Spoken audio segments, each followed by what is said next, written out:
বান্দা কোথায় যাচ্ছিস? আমার মতো একজন রহিম রহমানকে ফেলে তুই কোথায় যাচ্ছিস? একদিন তো আমার কাছে তোকে ফিরতেই হবে, তোর চা না চা আসতেই হবে। বান্দা আমি চাই না তুই বাধ্য হয়ে, আমি চাই আমার বান্দা খুশি মনে আমি রবের কাছে ফিরে আসুক। বান্দারে হাজার গুনাহ যদি একদিকে হয়, মনে রাখিস তুই সর্বদা তোর গুনার সীমার চাইতে আমি রবের রহমতের সীমা অনেক বিশাল। আমি কাকে কি দিচ্ছি সেদিকে দেখে হিংসা করার দরকার নেই। আমি রব, যারে যা মন চায় তা দিব। তুই হিংসা করার কে? বান্দা বলে আল্লাহ হিংসা তুমি পছন্দ করো না আমি জানি, কিন্তু আমি কেমনে কেমনে হিংসা করি এমনও পর্যায়ে চলে যাই নিজের রক্তের মানুষকেও হিংসা করে ফেলি। রব বলে যে বান্দা এগুলো তোর জিনিস নয়, এটা শয়তান তোকে ঢুকাই দিয়েছে ভিতরে আমি রবকে নারাজ করার জন্য। বান্দা মনে রাখিস তুই হাজার চেষ্টা করলেও পাবি না আমি রব যদি না দিই। আর আমি রব যদি কাউকে দেওয়ার ইচ্ছা করি কোনো কিছু, পৃথিবীর সবাই মিলে চাইলো সেটা তার থেকে ছিনাই নিতে পারবে না। জীবন চলার পথে চোখের পানি আসবে, কেউ যেন এটা মুছে দেখ সে আশা করবেন না। কারণ আজকাল মানুষের একটা এই চোখের পানি মুছে দেওয়ার ভিতরেও কেমন জানি কিঞ্চিত একটু অনেক মানুষের স্বার্থ। যেখানে স্বার্থ থাকে সেখানে কখনো মহাব্বত থাকতে পারে।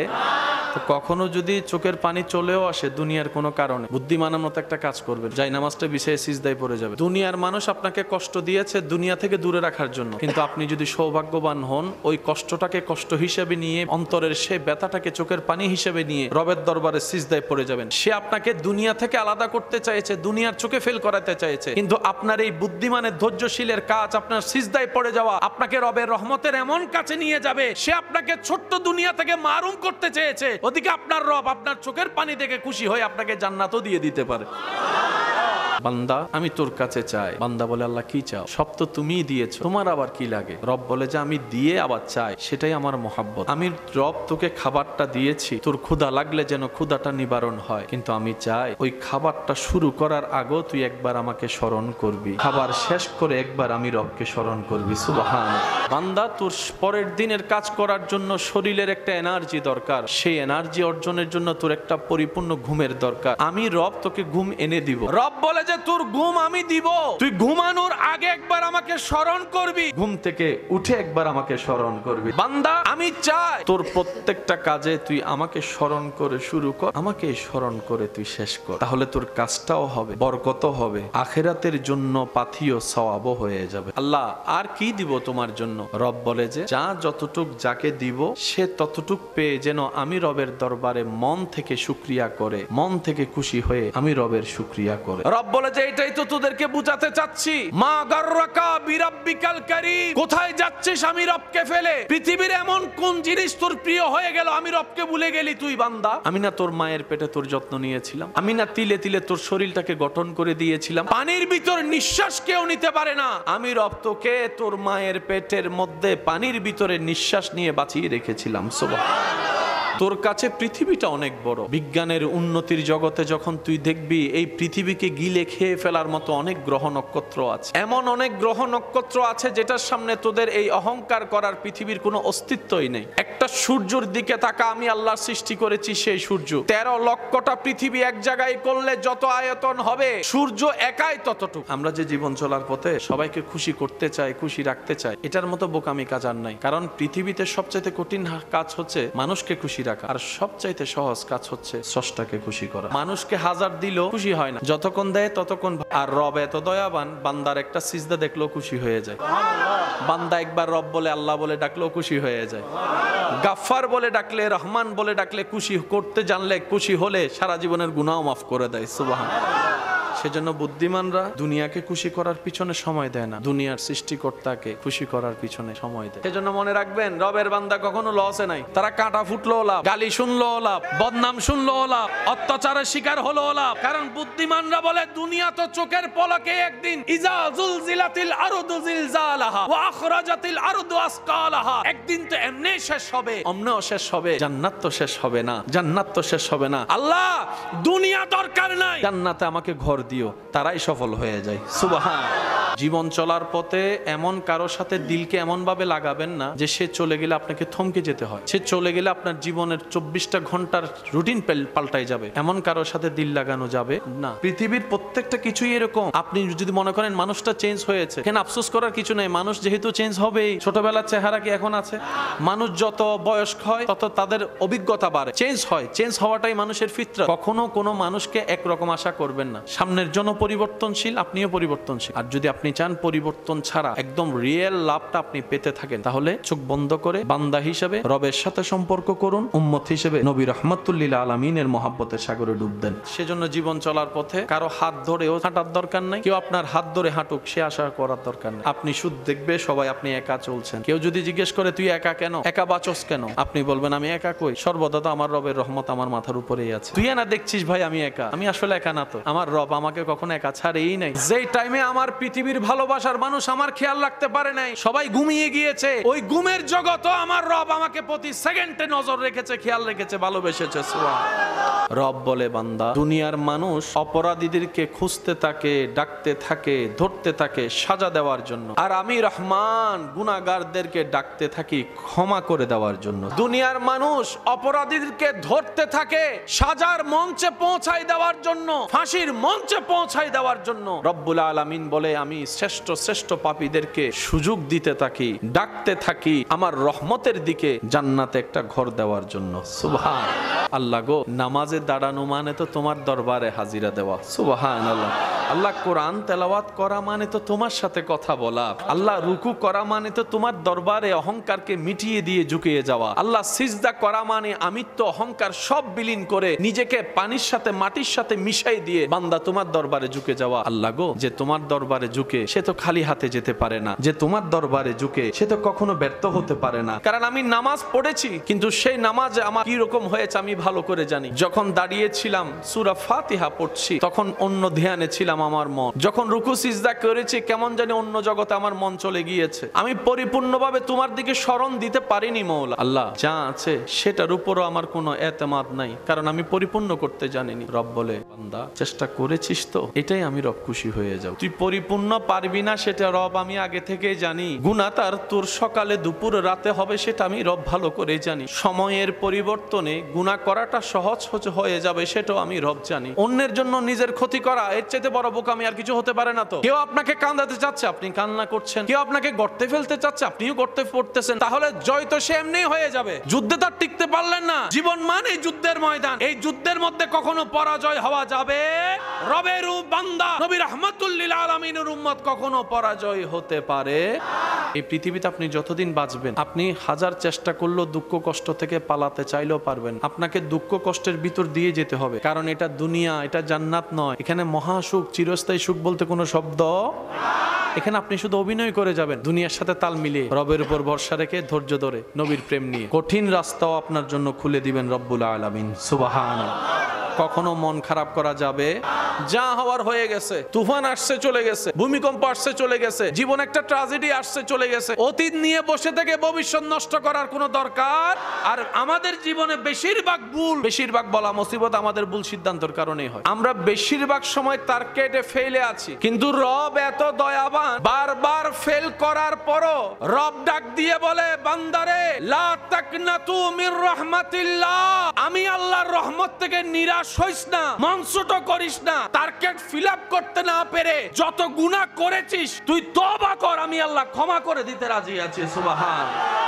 সত্য কথা বলার যে টার্গেট সেটাও তো পারি না। আল্লাহ রাগ কন্ট্রোল করার যে এটাও পারি না। আল্লাহ অন্যের গীবত করা থেকে জবান হেফাজত করা সেটাও পারি না। আল্লাহ আমি পারি না লিস্টিটা অনেক লম্বা, আমার না পারার লিস্টিটা মহা লম্বা, কিন্তু পারার লিস্টি যা আছে সেটার উপর আমার কোনো এতেমাদ নাই। আমরা তো কাঁটা ফুটার পরে না বুঝতে পারি কাঁটার ব্যথাটা কেমন, কিন্তু কাঁটা যে ফুটবো সেটা তকদিরে তো লেখা আছে অনেক আগেই। আপনি এদিকে মা বাবাকে খুশি করেছেন, এদিকে আল্লাহ তাআলা আপনার সেই বিপদ কেটে দিয়েছে। আপনার অনেক ব্যস্ততা, তারপর আপনি আজানের রহমানের ডাকে সাড়া দিয়ে নামাজে দাঁড়ায় গেলেন। আপনি মনে করছেন এটা আমার দায়িত্ব, নামাজ পড়া আমার দায়িত্ব। আপনি মনে করছেন পড়তে হবে, না হয় জাহান্নামে যাব, আযাব হবে, আর পড়লে সওয়াব হবে। বেশিরভাগ মানুষের যে চিন্তা। আপনি আপনার ডিউটি পালন করতে নামাজে গেলেন, আপনি জানেনও না আপনার রব আপনার মাথার উপর একজন ফেরেশতা দাঁড় করে দিয়েছে। আপনি যতক্ষণ নামাজে দাঁড়ালেন, নামাজে রুকু সিজদা করলেন, ততক্ষণ পর্যন্ত নামাজের মাথার উপরে থাকা সেই ফেরেশতা রবের কাছে নামাজির পক্ষ হয়ে ক্ষমা চাইতে থাকে। এই হাজার দোষ দেখো যিনি দয়া করতে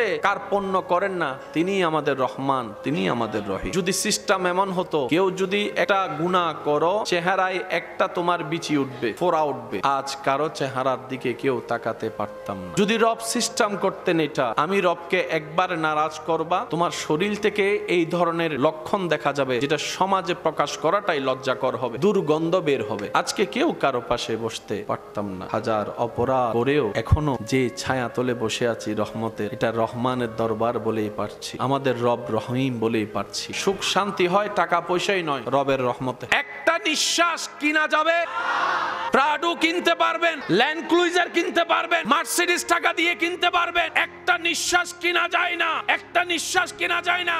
এমন অনেক মানুষের জীবনে ঘটনা আছে, সারা জীবনের কামানো সম্পদ ওই নিঃশ্বাস কেনার জন্য চেষ্টা করতে করতে আইসিইউর মধ্যে লক্ষ কোটি টাকা খরচ করে ফেলেছে, তারপরও বাঁচতে পারে না।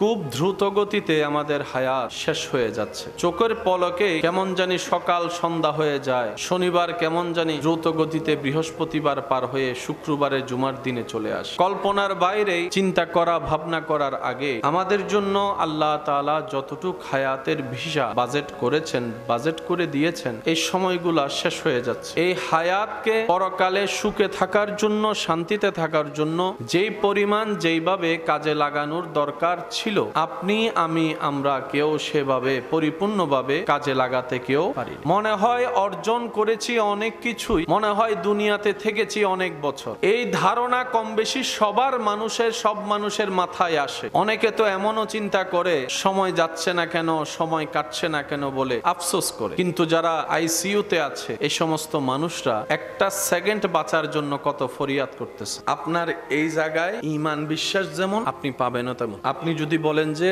আমি আল্লাহর দয়ায় একদিন 4 তলা বিল্ডিং এর মালিক হবই, একদম পাকাপোক্ত, কোনো প্রকার সন্দেহ ছাড়া যদি এখানে বিশ্বাসটা বসাইতে পারেন, আপনি হবেন। দেনওয়ালাকে আর আল্লাহ দেখে হচ্ছে বান্দার এখানে কোনো কাজের ব্যাপারে আপনার এখানে কি আছে, আগে আল্লাহ এটা দেখে। কোনো কাজের ব্যাপারে যখন দেখে যে আল্লাহ বান্দা এই কাজটার প্রতি খুব বিশ্বাসী, হালকা একটু পরীক্ষা নিবে, ভূমিকম্পের মতো আপনাকে একটু নাড়া দিবে, বিশ্বাসটা ঠিক আছে না না এটা দেখার জন্য। আপনি যদি বলতে পারেন দিন রাত হোক, রাত দিন হোক, বর্ষাটা আমার রবের উপরে, আমি আজকে চাই না, আমার রব যখন দিবে তখন নিব, আমার কোনো তারিখ নাই, আমার কোনো বার নাই, আমার কোনো মাস নাই, রবের উপর সব ছেড়ে দিলাম, আমার পরিশ্রম আমি করব, আমার চেষ্টা আমি করব। রব আপনাকে একটু পরীক্ষা করে এমন দাওয়া দিবেন, আপনি যতটুকু চাইবেন তার চাইতে বেশি দিবেন, কারণ রব বলে যে আমার উপর ভরসা করে, ওই বর্ষাকারীর বর্ষাকে আমি কখনো ডুবতে দিই না। সুবহান।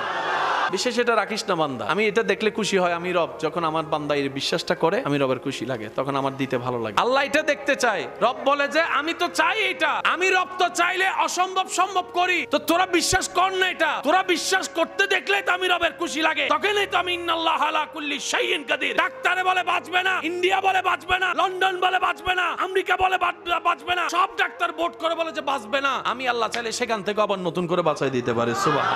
দুনিয়ার এগুলা কি আজকে আছে কালকে? কত জমিদার বাড়ির পড়ে আছে জমিদার বাড়ি, জমিদার, কত রাজার বাড়ি পড়ে আছে রাজা। এক সময় যাদের একটা আওয়াজে পুরো এলাকা কম্পন করত, যাদের রাস্তায় পথ চলাটা সবার অন্তরে ভয় সঞ্চারণ করত, আজকে তাদের এলাকায় ছোট্ট ছোট্ট বাচ্চারা পর্যন্ত বুক ফুলাই চলতেছে, তাদের নাম নিশানা পর্যন্ত রাখে নেই এই পৃথিবী। কথা বলেন ঠিক কিনা?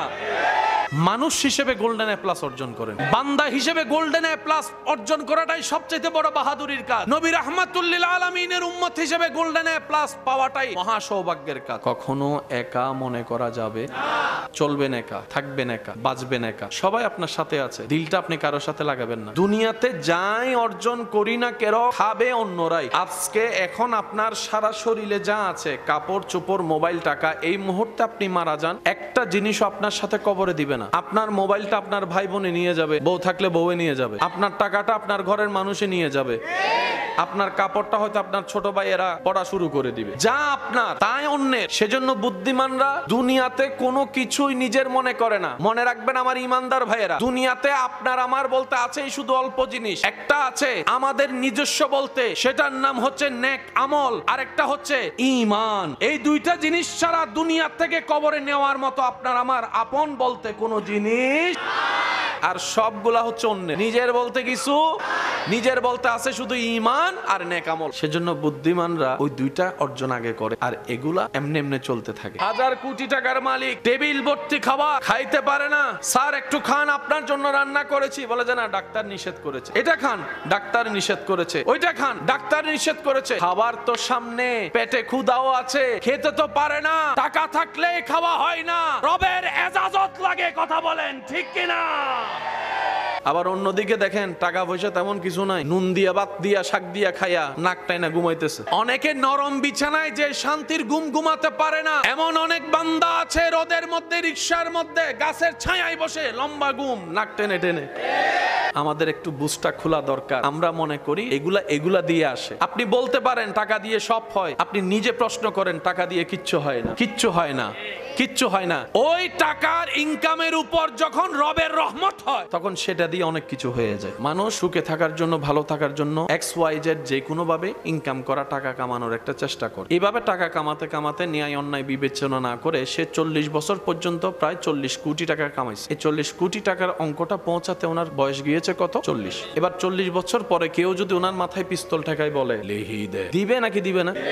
এবার আমরা যদি বলি ভাইয়া 40 কোটি টাকা 40 বছর পরিশ্রম করেছেন, দিনরাত আপনি ঘাম জড়াইছেন, লিখে দিছেন, উনি বলবে বাঁচি থাকলে সব হবে, মরে গেলে এগুলা দিয়ে কি হবে, আগে বাঁচি, নিজের জান বাঁচলেই বাকি সবকিছু। কামানো 40 বছর চলে গেল 1 সেকেন্ডে, এমন মালিক আর নাই যিনি পরিশ্রম করা ছাড়া বেতন দেয়। পরিশ্রম করলে কল্পনার চাইতে বেশি দেয়। রব্বুল আলামিন বলে আমি মালিকের গোলামি যদি পরিপূর্ণভাবে করতে পারো দিল থেকে, এই বোনাস তোমাকে প্রত্যেক মিনিটে মিনিটে দেওয়া হবে, মিনিটে মিনিটে দেওয়া হবে। আল্লাহ বাৎসরিক বেতনের অর্ধেক দেয়, তুমি কতটুক দিবা? রব বলে মান জাআ বিল হাসানাতে ফালাহু আশরু আমসালিহা, তুমি আমাকে 1 দিবা, সর্বনিম্ন আমি 10 দিব, 10 দিব, 10 গুণ দিব। সুবহান। যদি আরো বেশি পছন্দ করাতে পারো আমি 700 গুণ দিব, আমি 7000 গুণ দিব, আমি 7 লাখ গুণ দিব। যদি আরো বেশি খুশি করতে পারো, একটা কাজের বিনিময়ে, একটা সওয়াবের বিনিময়ে বেগাইরে হিসাব, হিসাব ছাড়াই দান করব, হিসাব ছাড়াই দান করব। শুধু তাই নয়, দুনিয়ার যেটা দেওয়া হয় সেটা কয়বার দেওয়া হয়? একবার দেওয়া হয়। রব বলে তুমি যদি আমার জন্য করতে পারো, সেটাকে যদি সদকায়ে জারিয়ার মধ্যে তুমি রাখতে পারো, বান্দা দুনিয়াতে থাকা অবস্থায় তো সেটার তুমি বেনিফিট পাবাই পাবা,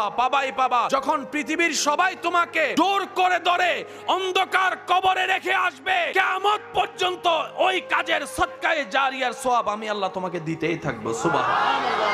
আল্লাহ তাআলার ভান্ডারে কমতি বলে কোনো শব্দ না। এবার বলেন আমরা কি পাই না নাকি নিতে জানি না? এবার আপনার সামনে যদি ফেরাউনও চলে আসে, আপনার এই জায়গায় ভয়ের ভ লাগবে না। আপনার সামনে যদি নমরুদও চলে আসে, আপনার এখানে টেনশনের ট লাগবে না। গেল কোথায়? সামান্য টিকটিকি দেখলে এক লাফ দেয় মানুষ, সামান্য তেলাফোকা দেখলে মানুষ আর রুমে থাকে না। আজকে সেই মানুষ এত বড় কঠিন পরীক্ষার সামনে ভয় পায় না কেন? তখন মুমিন উত্তর দেয়, যতদিন স্রষ্টাকে ভয় পাই নাই, সৃষ্টি আমাকে ভয় দেখিয়েছে। যেই দিন থেকে এই হৃদয়ে স্রষ্টার ভয়, ইত্তাকুল্লাহ, স্রষ্টার ভয়কে জাগাই দিয়েছি, সেই দিন থেকে সৃষ্টি আমাকে আর ভয় দেখাইতে পারে না। সুবহান। অন্ধকারে আমরা চলতে পারি, একা রুমে থাকতে পারি, একা জঙ্গলে যেতে পারি, কারণ আমাদের এখানে হাঁটা চলে না, পা চলে না। কি কারণে? আমাদের এখানে কি লাগে?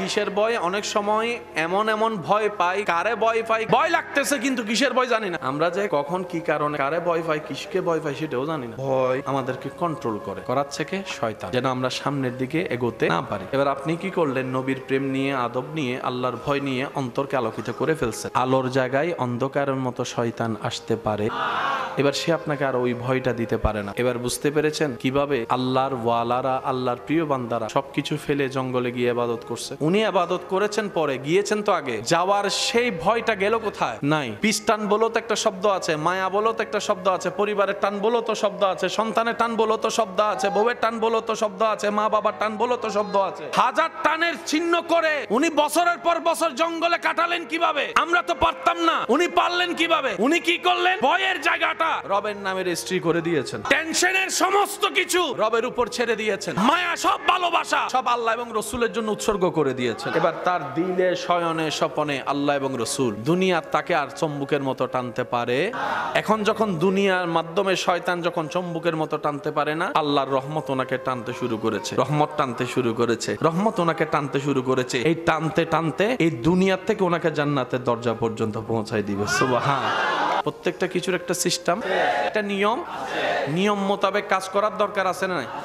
ওই সিস্টেমের নামই হচ্ছে ইসলাম। দুনিয়ার যেগুলো পরীক্ষা আছে, ইন্টারভিউ বলেন, সবকিছু নির্ধারণ দেওয়া আছে, কিন্তু ঈমানের রাস্তার পরীক্ষা হচ্ছে প্রত্যেক সেকেন্ডে সেকেন্ড, জান্নাতের রাস্তার পরীক্ষা সেকেন্ডে সেকেন্ড। দুনিয়াতে ভালো পাস করতে গেলে কিছু নিয়মের দরকার। বললাম আমার ভাইদেরকে যে জান্নাতের রাস্তার পরীক্ষা হচ্ছে প্রত্যেক সেকেন্ডে সেকেন্ডে। এটা আপনার শারীরিক ভাবে হবে, মানসিক ভাবে হবে, মন থেকে হবে, পারিবারিক ভাবে হবে, সামাজিক ভাবে হবে, অসুস্থতা দিয়ে হবে, অর্থনীতি দিয়ে হবে, এই দিয়ে হবে, ভয় দিয়ে হবে, নষ্ট দিয়ে হবে, সম্পদ নষ্ট দিয়ে হবে, সন্তান মারা দিয়ে হবে। বিভিন্নভাবে পরীক্ষা, বিভিন্নভাবে পরীক্ষা, বিভিন্নভাবে পরীক্ষা। রব বলে যে প্রত্যেকটা সেকেন্ডে সেকেন্ড আমি আমার মুমিন বান্দাদেরকে পরীক্ষা করতেই থাকবো। তবে মনে রাখো, সফল তারাই হবে যাদের ধৈর্য থাকবে, ঈমানের উপর অটল থাকবে, তারাই হচ্ছে সফল, তারাই বিজয়ী, তারাই জান্নাত পাবে, দুনিয়াও তাদের জন্য হবে। সুবহান। অস্থির হওয়া যাবে? তাহলে আপনাকে পরীক্ষায় জিততে যাওয়ার জন্য, জিতার জন্য ধৈর্যশীল হওয়ার দরকার আছে না নাই? অস্থির হলে পরীক্ষায়, এবার সত্যি করে বলেন তো, আমরা জীবন চলার পথে বেশিরভাগ কি ধৈর্যশীলের পরিচয় দিই নাকি অস্থির হই? এই অস্থিরটা হলে কি পাস না ফেল? আমরা ফেল করলে খুশি কে? সেজন্য আপনাকে আমাকে অস্থির বানায় দেয় শয়তানে। অস্থিরতা আসে কি আল্লাহ থেকে না শয়তান থেকে? ধৈর্য আসে কি শয়তান থেকে না আল্লাহ থেকে? পাস করার জন্য কি অস্থিরতা দরকার না ধৈর্য দরকার? আপনাকে আমাকে পথ চলতে হবে ধৈর্যের দিকে। অস্থিরতা হওয়া যাবে? কেউ কে ফোন দিছেন একবার দুইবার, রিসিভ করে নাই, অস্থির হয়ে গেলেন, চলবে না। এই অস্থিরতাকে কাটাতে চাইলে ছোট্ট ছোট্ট কাজ দিয়ে প্র্যাকটিস করতে হবে। জীবনের ছোট্ট ছোট্ট কাজ, আশেপাশের কাজগুলোকে দিয়ে যদি প্র্যাকটিস করেন, আস্তে আস্তে ধৈর্য আসতে থাকবে। বান্দা চেষ্টা করবে, রব্বুল আলামিন তার জীবনকে ধৈর্যশীল বানিয়ে দিবে। বলেন সুবহানাল্লাহ। সুখ শান্তিতে থাকার জন্য একটা জিনিস দরকার, সেটা হচ্ছে রবের রহমত। এই রবের রহমতটা পাওয়ার জন্য কিছু কাজের দরকার আছে না নাই? এই কাজগুলাই হচ্ছে ইবাদত, যেগুলা বান্দা করলে রব খুশি হয়, রব খুশি হলে রহমত দেয়। আপনার আমার কাছে মাকে এক গ্লাস পানি দেওয়া এটা সামান্য বিষয়, কিন্তু আপনি যখন রহমতের চোখ দিয়ে দেখবেন এটা সামান্য বিষয় নয়। এমনও হতে পারে আপনার মায়ের অন্তর খুশি করা, বাবার অন্তর খুশি করার আপনার একটা কাজ আপনার জীবনে অনেক বড় বড় বিপদ আল্লাহ পাক ক্যান্সেল করে দিয়েছেন শুধু মা বাবা খুশি হওয়ার জন্য। সুবহান। ভবিষ্যতে বিপদ ক্যান্সেল করে দিয়েছেন আল্লাহ, বর্তমানে তো আমরা জানিও না, বুঝি না, আমরা তো হওয়ার পরে জানি। আবদার করে একটা কথা বলি, মনে রাখবেন, হিংসা, অহংকার, লোভ, রাগ, অভিমান, বিশেষ করে পাঁচটা সংক্রান্ত কোন সিদ্ধান্ত যারাই নেই, এগুলাই বেশিরভাগ ভুল হয়। অভিমান করে সিদ্ধান্ত নিলে ভুল হয়। বেশিরভাগ মানুষ জীবনে নষ্ট করেছে রাগের সিদ্ধান্তের কারণে। রাগ কুটে এমন এমন মাথা ঠিক ছিল না, এমন এমন কাজ করছে, 5 বছর পরে গিয়ে দেখেছে দাগটা এটা আর বুঝে না। তো 10 জনে জিজ্ঞেস করে, কিরে দাগটা কোত্থেকে আসলো? হ্যাঁ বলতে পারে না, নাও বলতে পারে না।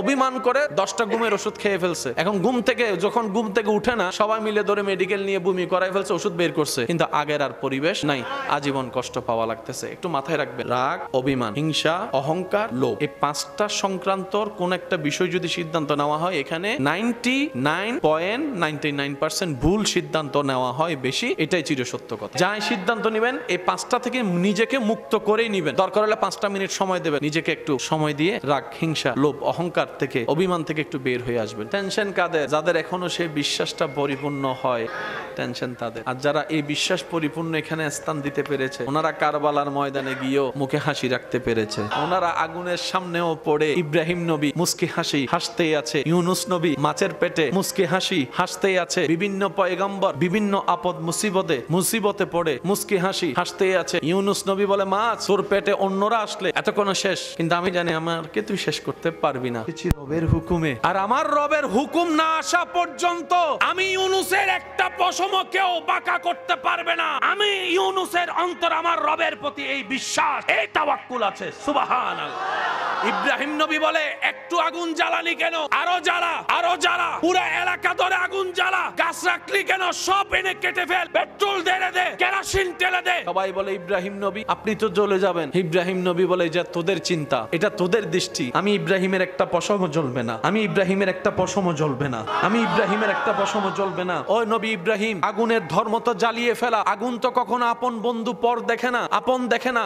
আগুন যাকে পায় যেখানেই পায় জ্বালিয়ে দেয়। আগুন কখনো চিনে না ডোনাল্ড ট্রাম্পের ঘর কোনটা, আগুন চিনে না রিকশাওয়ালার ঘর কোনটা, আগুন চিনে না ড্রাইভারের ঘর কোনটা, আগুন চিনে না ইমাম মুয়াজ্জিন বক্তার ঘর কোনটা। যাকে পায় যেভাবে পায় জ্বালিয়ে দেয়, এটাই তার ধর্ম। ইব্রাহিম নবী বলে যে সেই ধর্মের কথা আমিও জানি, কিন্তু আমাকে রব মহব্বতের পরীক্ষায় ফেলেছে। আর আমার বিশ্বাস আছে যার মহব্বতের কারণে আমি আজকে এই চিরবাস্তবতার সামনে দাঁড়িয়েছি, প্রজ্বলিত আগুন জ্বালিয়ে ফেলে আজকের কাহিনী ভিন্ন হবে। এটাই আমার ঈমান, এটাই আমার ঈমান। কারণ আল্লাহর আশিককে কখনো আগুন জ্বালাতে পারে না, পারে না, পারে না। আপনি বলতেছেন দিনরাত পড়ালেখা করলাম, গোল্ডেন এ প্লাসটা পাইলাম না, এটা কোনো কথা? এটা আপনার চিন্তা। জীবনে এমন অনেক মানুষও আছে ভালো করে পড়ালেখা করে না, শুধু পরীক্ষার আগে দিন রাতে একটুখানি পড়ছে, সেও 1 গ্রেড পেয়ে গেছে, এরকম মানুষও।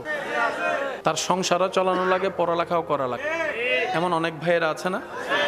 তো পরীক্ষা দিচ্ছে কিভাবে? পরীক্ষার আগের দিন রাত্রে যদ্দুর পরে লিখে আসে, সে একদিন পরে 1 গ্রেড পেয়ে গেছে, আর আপনি আমি সারা বছর পরেও গোল্ডেন এ প্লাস পাই নাই। হিসাব মিলে না। মনে রাখবেন আপনার ভবিষ্যৎ আপনার গোল্ডেন এ প্লাস এর উপর নয়। পরীক্ষার খাতায় গোল্ডেন এ প্লাস না পাইলেও কোনো লস নাই, কারণ আপনি মারা গেলে সার্টিফিকেটের আর কোনো দাম।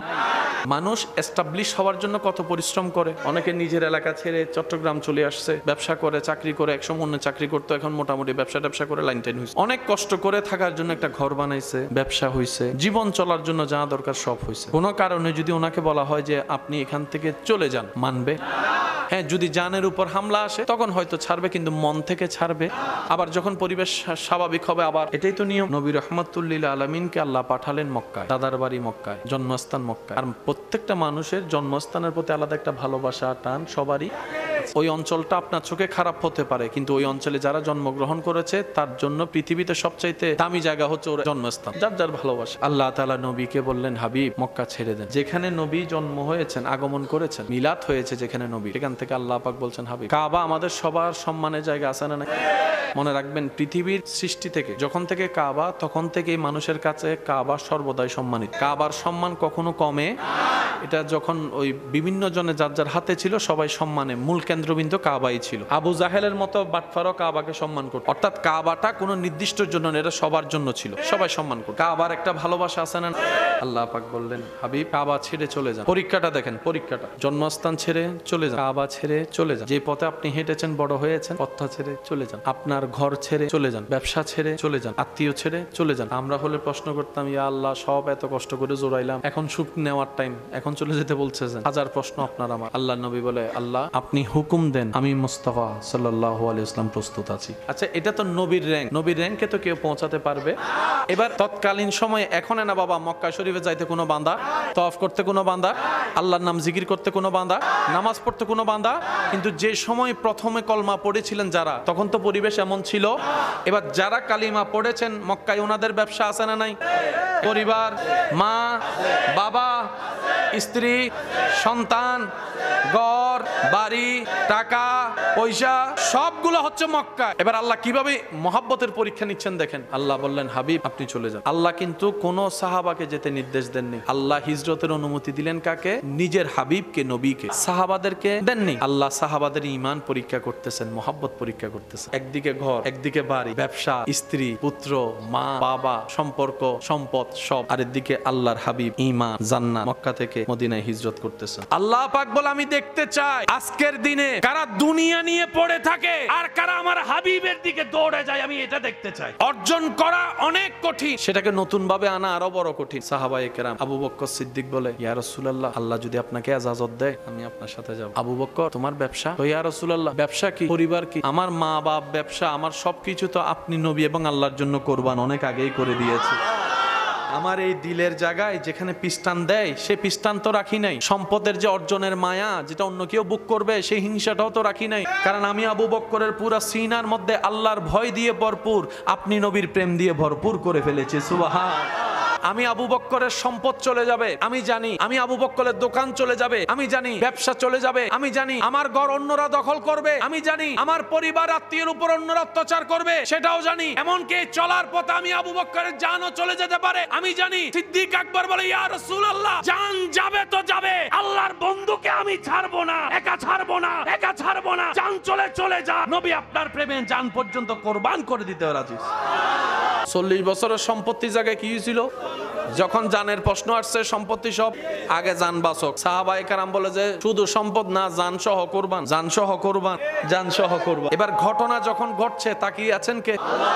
এবার সবার দুনিয়াবি সম্পদ আছে না নাই, যার যার মতো করে। এবার আল্লাহ পাক দেখে আবু বকর সিদ্দিক সবকিছু ফেলে বাইরে গেছে মদিনার পথে। ওই সাহাবাও, ওই সাহাবাও, ওই সাহাবাও সব মদিনার দিকে, সব মদিনার দিকে। মুহাজির হচ্ছে সবাই, মুহাজির, মুহাজির, মুহাজির। যাচ্ছেন কোথায়? আল্লাহর হাবিব যেখানে, আল্লাহর হাবিব যেখানে, আল্লাহর বন্ধু যেখানে, সেদিকেই আমাদের পথ চলা। আপনাদের এগুলা, তোমরা তো দেখছো এগুলা, আমরা তো চোখ বন্ধ করে দেখছি যে সামনে আমাদের জন্য জান্নাতে মহল তৈরি করে রেখেছেন রব্বুল আলামিন। আমরা অল্পটা নিচ্ছি না, বেশিটা নিব। চলছে চলছে। মক্কাবাসী অবাক, কারণ তাদের প্ল্যানিং ছিল অন্তত ঘরের জন্য হলেও তো থেকে যাবে, ব্যবসার জন্য হলেও তো থেকে যাবে। এগুলা ছেড়ে তো আর যাবে না, এটা ওদের চিন্তা ছিল। ওদের চিন্তার মধ্যে ধুলি দিয়ে সাহাবায়ে কেরাম 100 গুণ আগিয়ে চলে গেলেন মদিনা শরীফের মধ্যে। এবার মদিনায় গেলেন, ওখানে কোনো আত্মীয়, কোনো ঘর, কোনো ব্যবসা, কোনো ইনকাম নাই, নাই কিছু নাই, জেনেও চলে গেছে। ও সাহাবায়ে কেরাম এখন করবেন কি? যার নামে বের হইছে উনি আছেন, আল্লাহ এটা দেখতে চায়। এবার সবাই আওয়াজ দিয়ে বলেন, সব সাহাবার জীবন আল্লাহ তাআলা সাজাই দিছে কি দেয় না?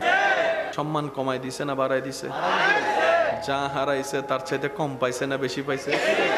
সেজন্য রবের রাস্তায় কোনো লস নাই। মুসলমানরা বাকি সব রাখে আল্লাহর কাছে, যেখানে কখনো ওয়াদা খেলাফ হয় না। আমাদের কাজ হচ্ছে আল্লাহ এবং রসুলের দেওয়া বিধানের মধ্যে সর্বোচ্চ মেনে চলে চেষ্টা করে চলা। কবুল করার মালিক, নিয়ামত দেওয়ার মালিক, নিজের গুনার জন্য তওবা করা, সর্বোচ্চ আল্লাহর কাছে শুকরিয়া করা। তৃষ্ণা লাগলে কি খেতে হয়?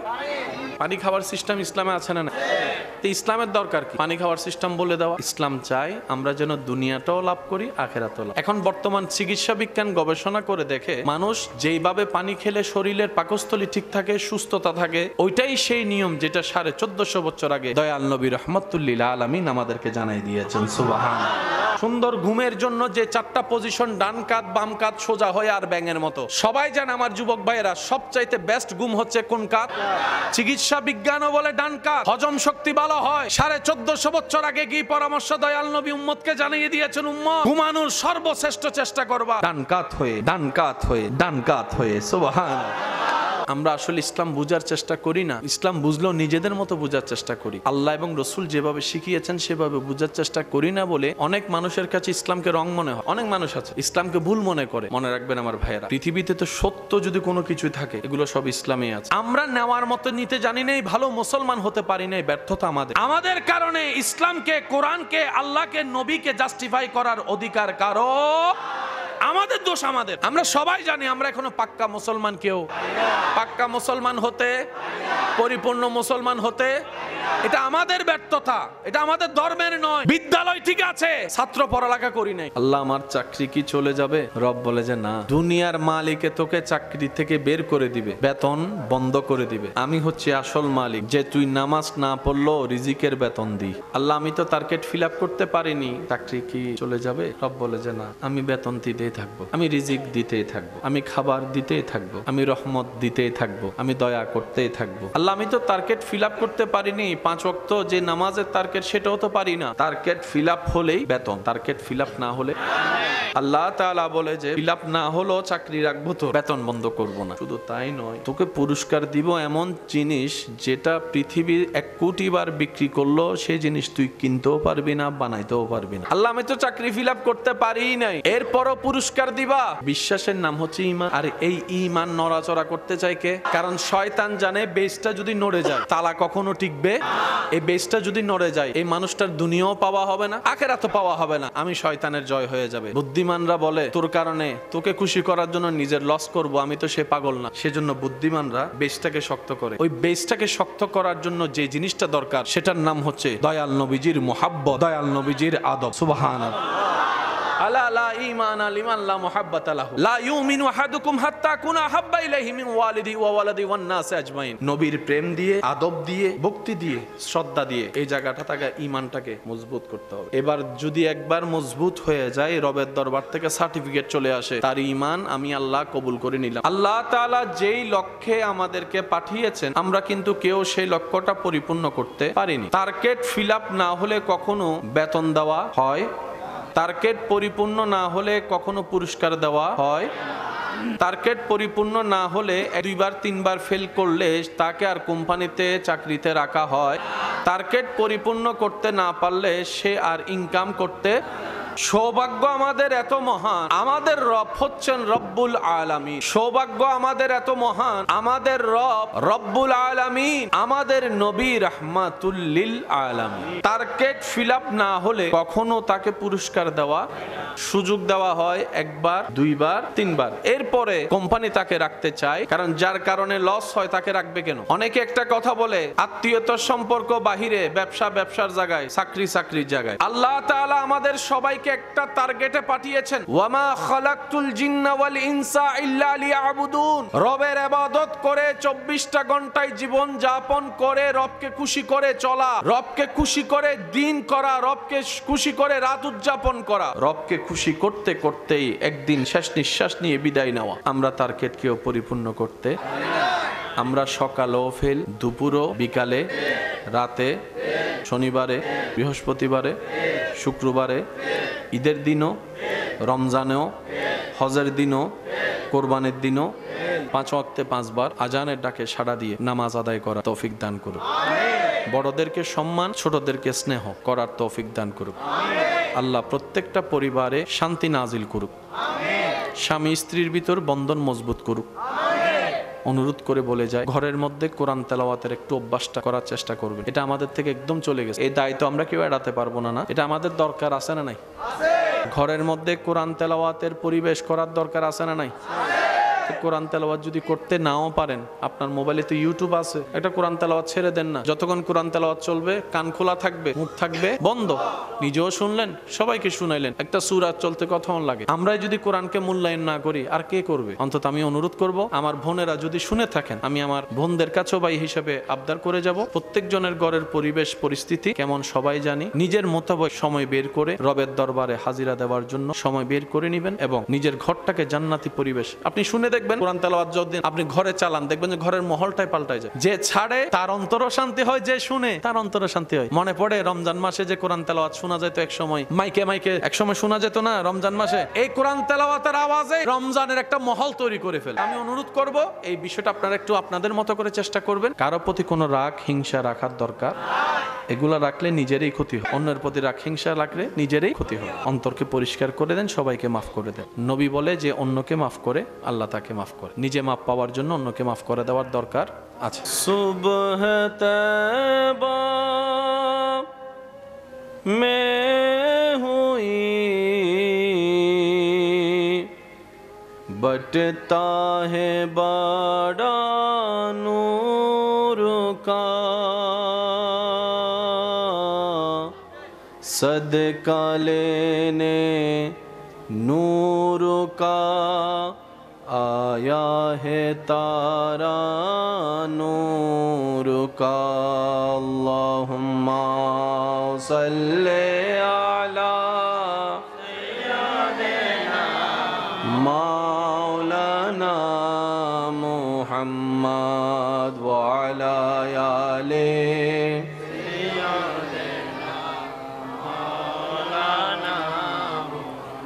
तेरी नस्ले पाक में है बच्चा बच्चा नूर का, तू है आईने नूर तेरा सब घराना नूर का। अल्लाहुम्मा सल्ले अला सय्यिदिना मौलाना मुहम्मद व अला आले सय्यदिना अल्लाहु अल्लाहु अल्लाहु अल्लाह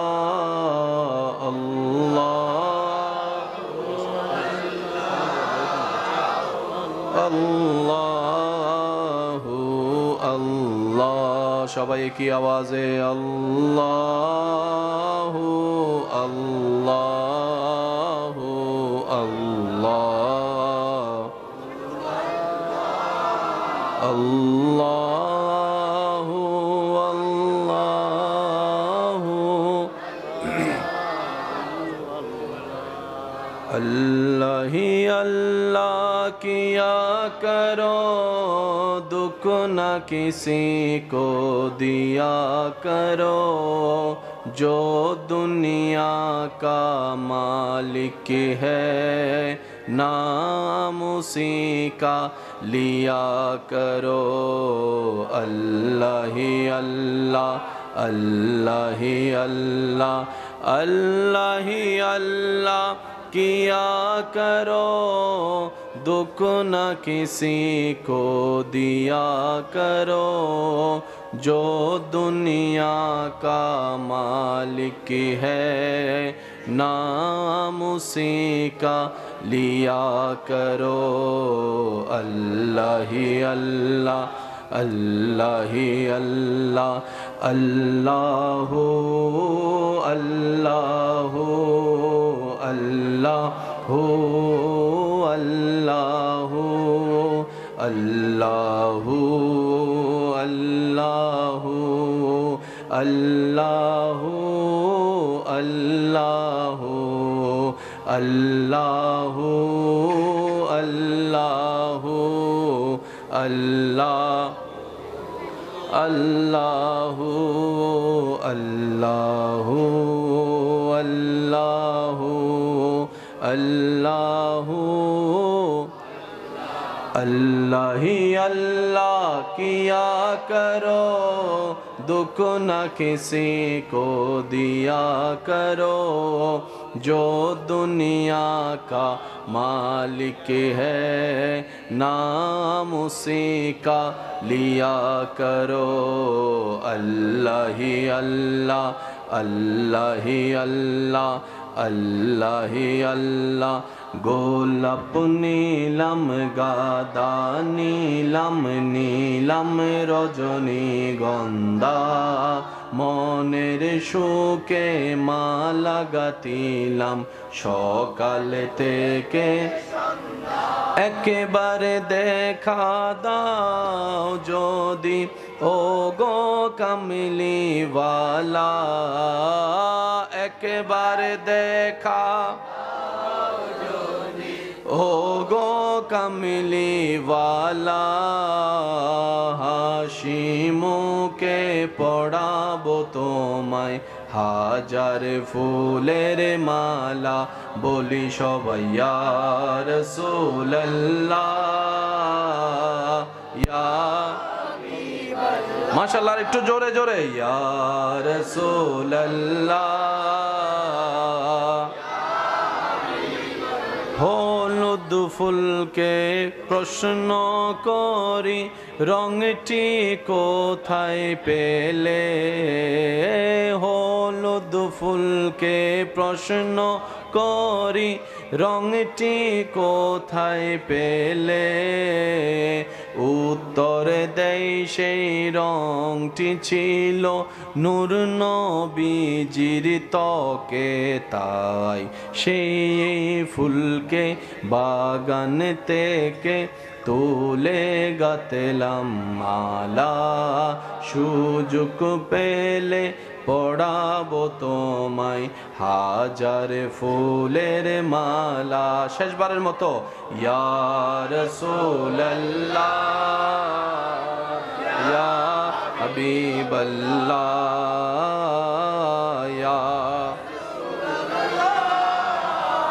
ইয়া হাবিব অধ্যকার আশাকেনা মুস্তফা সবাই বলি সাল্লাল্লাহু আলাইহি ওয়াসাল্লাম।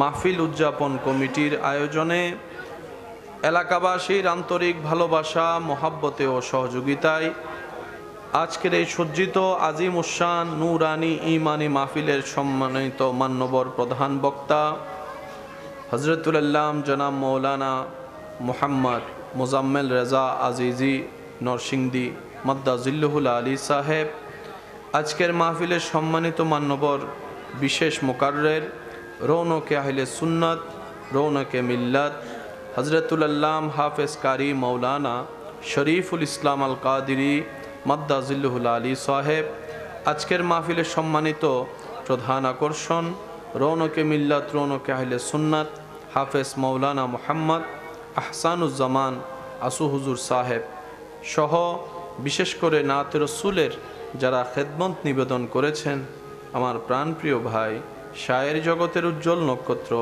শায়ের আহলে সুন্নাত শায়ের মৌলানা মুহাম্মদ ইমরান হোসেন আল কাদিরি মাদ্দাজিল্লুহুল আলী, শায়ের আহলে সুন্নাত শায়ের মুহাম্মদ ইশতিয়াক রাফি সাহেব সহ আমন্ত্রিত ওয়াদিগার উলামায়ে কেরাম, উপস্থিত এলাকার মান্যবর ব্যক্তিবর্গ, মুরব্বিয়ানে এজাম, উপস্থিত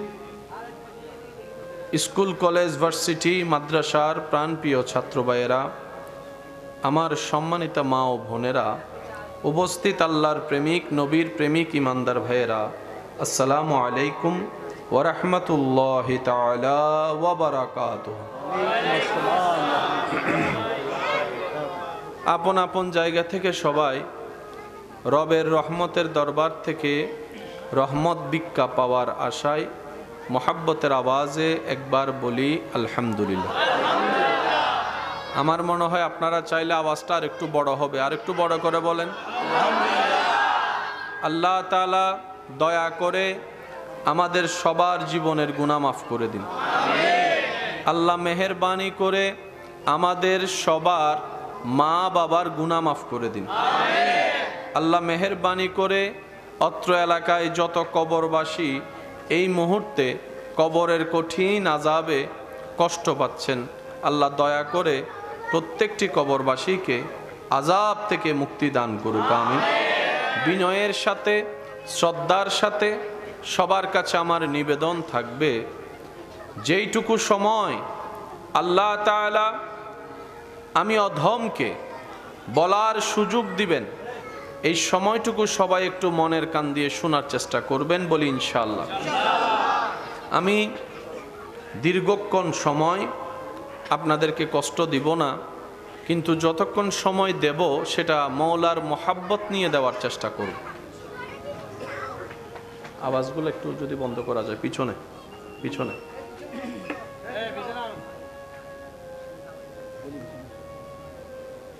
কত ভালো লাগে আমার নূর নবীর নাম, আরো ভালো দরুদ সালাম নবীর, দরুদ সালাম নবীর। সবাই মিলে পড়েন, কত ভালো লাগে আমার, আরো ভালো লাগে নবীর লাম নবীর, দরুদ সালাম নবীর।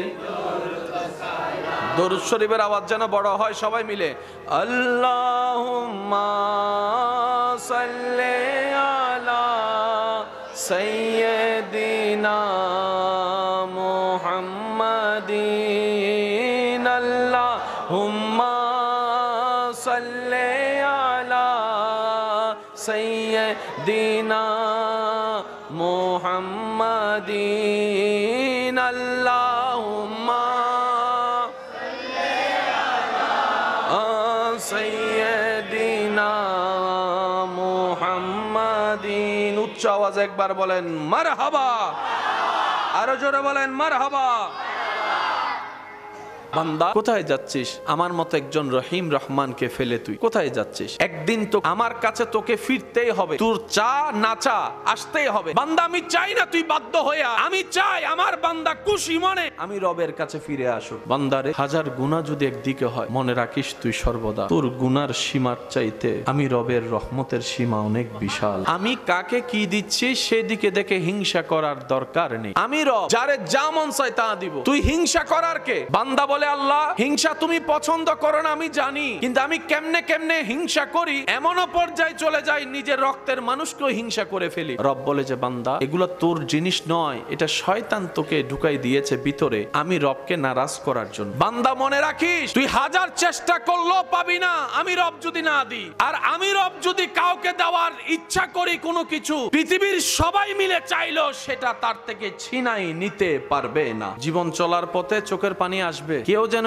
এটা মুছে দেখ সে আশা করবেন না। কারণ আজকাল মানুষের একটা এই চোখের পানি মুছে দেওয়ার ভিতরেও কেমন জানি কিঞ্চিত একটু অনেক মানুষের স্বার্থ। যেখানে স্বার্থ থাকে সেখানে কখনো মহাব্বত থাকতে পারে। তো কখনো যদি চোখের পানি চলেও আসে দুনিয়ার কোনো কারণে, বুদ্ধিমানের মতো একটা কাজ করবেন, যাই নামাজটা বিছায়ে সিজদায় পড়ে যাবে। দুনিয়ার মানুষ আপনাকে কষ্ট দিয়েছে দুনিয়া থেকে দূরে রাখার জন্য, কিন্তু আপনি যদি সৌভাগ্যবান হন ওই কষ্টটাকে কষ্ট হিসেবে নিয়ে, অন্তরের সে ব্যথাটাকে চোখের পানি হিসেবে নিয়ে রবের দরবারে সিজদায় পড়ে যাবেন। সে আপনাকে দুনিয়া থেকে আলাদা করতে চাইছে, দুনিয়ার চোখে ফেল করাতে চাইছে, কিন্তু আপনার এই বুদ্ধিমানের ধৈর্যশীলের কাজ আপনার সিজদায় পড়ে যাওয়া আপনাকে রবের রহমতের এমন কাছে নিয়ে যাবে। সে আপনাকে ছোট্ট দুনিয়া থেকে মারুম করতে চেয়েছে, ওদিকে আপনার রব আপনার চোখের পানি দেখে খুশি হয়ে আপনাকে জান্নাতও দিয়ে দিতে পারে। বান্দা আমি তোর কাছে চাই। বান্দা বলে আল্লাহ কি চাও? সব তো তুমিই দিয়েছো, তোমার আবার কি লাগে? রব বলে যে আমি দিয়ে আবার চাই, সেটাই আমার মহাব্বত। আমি রব তোকে খাবারটা দিয়েছি, তোর ক্ষুধা লাগলে যেন ক্ষুধাটা নিবারণ হয়, কিন্তু আমি চাই ওই খাবারটা শুরু করার আগেও তুই একবার আমাকে স্মরণ করবি, খাবার শেষ করে একবার আমি রবকে স্মরণ করবি। সুবহান। বান্দা তোর পরের দিনের কাজ করার জন্য শরীরের একটা এনার্জি দরকার, সেই এনার্জি অর্জনের জন্য তোর একটা পরিপূর্ণ ঘুমের দরকার। আমি রব তোকে ঘুম এনে দিব। রব বলে যে তোর ঘুম আমি দিব, তুই ঘুমানোর আগে একবার আমাকে স্মরণ করবি, ঘুম থেকে উঠে একবার আমাকে স্মরণ করবি। বান্দা আমি চাই তোর প্রত্যেকটা কাজে তুই আমাকে স্মরণ করে শুরু কর, আমাকে স্মরণ করে তুই শেষ কর, তাহলে তোর কাজটাও হবে, বরকতও হবে, আখিরাতের জন্য পাথিও সওয়াবও হয়ে যাবে। আল্লাহ আর কি দিব তোমার জন্য? রব বলে যে যা যতটুক যাকে দিব সে ততটুক পেয়ে যেন আমি রবের দরবারে মন থেকে শুকরিয়া করে, মন থেকে খুশি হয়ে আমি রবের শুকরিয়া করে। রব বলে যে এটাই তো তোদেরকে বুঝাতে চাচ্ছি, মা গাররাকা বিরাব্বিকাল কারীম। কোথায় যাচ্ছিস আমি রবকে ফেলে? পৃথিবীর এমন কোন জিনিস তোর প্রিয় হয়ে গেল আমি রবকে ভুলে গেলি তুই? বান্দা আমি না তোর মায়ের পেটে তোর যত্ন নিয়েছিলাম, আমি না তিলে তিলে তোর শরীরটাকে গঠন করে দিয়েছিলাম, পানির ভিতর নিঃশ্বাস কেউ নিতে পারে না, আমি রব তোকে তোর মায়ের পেটের মধ্যে পানির ভিতরে নিঃশ্বাস নিয়ে বাঁচিয়ে রেখেছিলাম। সুবহানাল্লাহ। তোর কাছে পৃথিবীটা অনেক বড়। বিজ্ঞানের উন্নতির জগতে যখন তুই দেখবি এই পৃথিবীকে গিলে খেয়ে ফেলার মতো অনেক গ্রহ নক্ষত্র আছে, এমন অনেক গ্রহ নক্ষত্র আছে যেটার সামনে তোদের এই অহংকার করার পৃথিবীর কোনো অস্তিত্বই নেই। একটা সূর্যের দিকে তাকা, আমি আল্লাহর সৃষ্টি করেছি সেই সূর্য, 13 লক্ষটা পৃথিবী এক জায়গায় করলে যত আয়তন হবে সূর্য একাই ততটুকু। আমরা যে জীবন চলার পথে সবাইকে খুশি করতে চাই, খুশি রাখতে চাই, এটার মতো বোকামি কাজ আর নাই। কারণ পৃথিবীতে সবচাইতে কঠিন কাজ হচ্ছে মানুষকে খুশি রাখা, আর সবচাইতে সহজ কাজ হচ্ছে স্রষ্টাকে খুশি করা। মানুষকে হাজার দিলেও খুশি হয় না, যতক্ষণ দেয় ততক্ষণ। আর রব এত দয়াবান, বান্দার একটা সিজদা দেখলেও খুশি হয়ে যায়। বান্দা একবার রব বলে আল্লাহ বলে ডাকলেও খুশি হয়ে যায়। গাফফার বলে ডাকলে, রহমান বলে ডাকলে, খুশি করতে জানলে, খুশি হলে সারা জীবনের গুনাহও মাফ করে দেয়। সুবহানাল্লাহ।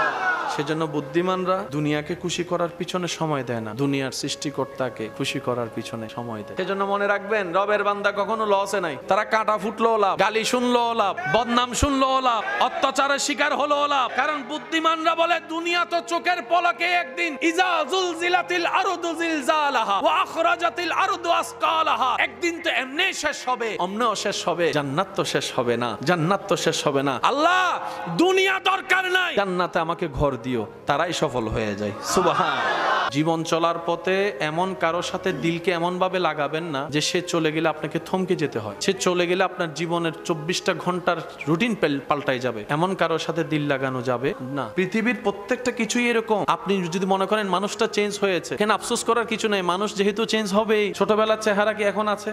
মানুষ যত বয়স্ক হয় তত তাদের অভিজ্ঞতা বাড়ে, চেঞ্জ হয়, চেঞ্জ হওয়াটাই মানুষের ফিতরত। কখনো কোনো মানুষকে একরকম আশা করবেন না। সামনের জন্য পরিবর্তনশীল, আপনিও পরিবর্তনশীল। আর যদি আপনি চান পরিবর্তন ছাড়া একদম রিয়েল লাভটা আপনি পেতে থাকেন, তাহলে চোখ বন্ধ করে বান্দা হিসেবে রবের সাথে সম্পর্ক করুন, উম্মত হিসেবে নবী রাহমাতুল্লিল আলামিনের মহাব্বতের সাগরে ডুব দেন। সেজন্য জীবন চলার পথে কারো হাত ধরেও হাঁটার দরকার নাই, কেউ আপনার হাত ধরে হাঁটুক সে আশা করার দরকার নেই। আপনি শুধু দেখবে সবাই আপনি একা চলছেন। কেউ যদি জিজ্ঞেস করে তুই একা কেন, একা বাঁচস কেন, আপনি বলবেন আমি একা কই, সর্বদা তো আমার রবের রহমত আমার মাথার উপরেই আছে। তুই না দেখছিস ভাই আমি একা, আমি আসলে একা না তো, আমার রব আমাকে কখনো একা ছাড়েই নাই। যেই টাইমে আমার পৃথিবীর ভালোবাসার মানুষ আমার খেয়াল রাখতে পারে নাই, সবাই ঘুমিয়ে গিয়েছে, ওই ঘুমের জগতও আমার রব আমাকে প্রতি সেকেন্ডে নজর রেখেছে, খেয়াল রেখেছে, ভালোবেসেছে। রব বলে বান্দা, দুনিয়ার মানুষ অপরাধীদেরকে খুঁজতে থাকে, ডাকতে থাকে, ধরতে থাকে সাজা দেওয়ার জন্য, আর আমি রহমান গুনাহগারদেরকে ডাকতে থাকি ক্ষমা করে দেওয়ার জন্য। দুনিয়ার মানুষ অপরাধীদেরকে ধরতে থাকে সাজার মঞ্চে পৌঁছাই দেওয়ার জন্য, ফাঁসির মঞ্চে পৌঁছাই দেওয়ার জন্য। রব্বুল আলামিন বলে আমি শ্রেষ্ঠ শ্রেষ্ঠ পাপীদেরকে সুযোগ দিতে থাকি, ডাকতে থাকি আমার রহমতের দিকে, জান্নাতে একটা ঘর দেওয়ার জন্য। সুবহান আল্লাহ গো, নামাজে দাঁড়ানো মানে তো তোমার দরবারে হাজিরা দেওয়া। সুবহানাল্লাহ। আল্লাহ কোরআন তেলাওয়াত করা মানে তো তোমার সাথে কথা বলা। আল্লাহ রুকু করা মানে তো তোমার দরবারে অহংকারকে মিটিয়ে দিয়ে ঝুঁকিয়ে যাওয়া। আল্লাহ সিজদা করা মানে আমিত্ব অহংকার সব বিলীন করে নিজেকে পানির সাথে মাটির সাথে মিশাই দিয়ে বান্দা তোমার দরবারে ঝুঁকে যাওয়া। আল্লাহ গো, যে তোমার দরবারে ঝুঁকে সে তো খালি হাতে যেতে পারে না, যে তোমার দরবারে ঝুঁকে সে তো কখনো ব্যর্থ হতে পারে না। কারণ আমি নামাজ পড়েছি, কিন্তু সেই নামাজ আমার কি রকম হয়েছে আমি ভালো করে জানি। যখন দাঁড়িয়েছিলাম সূরা ফাতিহা পড়ছি তখন অন্য ধ্যানে ছিলাম আমার মন, যখন রুকু সিজদা করেছি কেমন জানি অন্য জগতে আমার মন চলে গিয়েছে। আমি পরিপূর্ণভাবে তোমার দিকে স্মরণ দিতে পারিনি মওলা। আল্লাহ যা আছে সেটার উপরও আমার কোনো এতেমাদ নাই, কারণ আমি পরিপূর্ণ করতে জানিনি। রব বলে বান্দা চেষ্টা করেছিস তো, এটাই আমি রব খুশি হয়ে যাও। তুই পরিপূর্ণ পারবি না সেটা রব আমি আগে থেকেই জানি। গুনাহ তার তোর সকালে দুপুর রাতে হবে সেটা আমি রব ভালো করে জানি। সময়ের পরিবর্তনে গুনাহ করাটা সহজ হয়ে যাবে সেটাও আমি রব জানি। অন্যের জন্য নিজের ক্ষতি করা এর চাইতে বড় বোকামি আর কিছু হতে পারে না। তো কেউ আপনাকে কাঁদাতে চাচ্ছে আপনি কান্না করছেন, কেউ আপনাকে গর্তে ফেলতে চাচ্ছে আপনিও গর্তে পড়তেছেন, তাহলে জয় তো সে এমনি হয়ে যাবে। যুদ্ধে তো টিকতে পারলেন না। জীবন মানে যুদ্ধের ময়দান, এই যুদ্ধের মধ্যে কখনো পরাজয় হওয়া যাবে রবের বান্দা নবী রাহমাতুল্লিল আলামিনের উম্মত কখনো পরাজয় হতে পারে।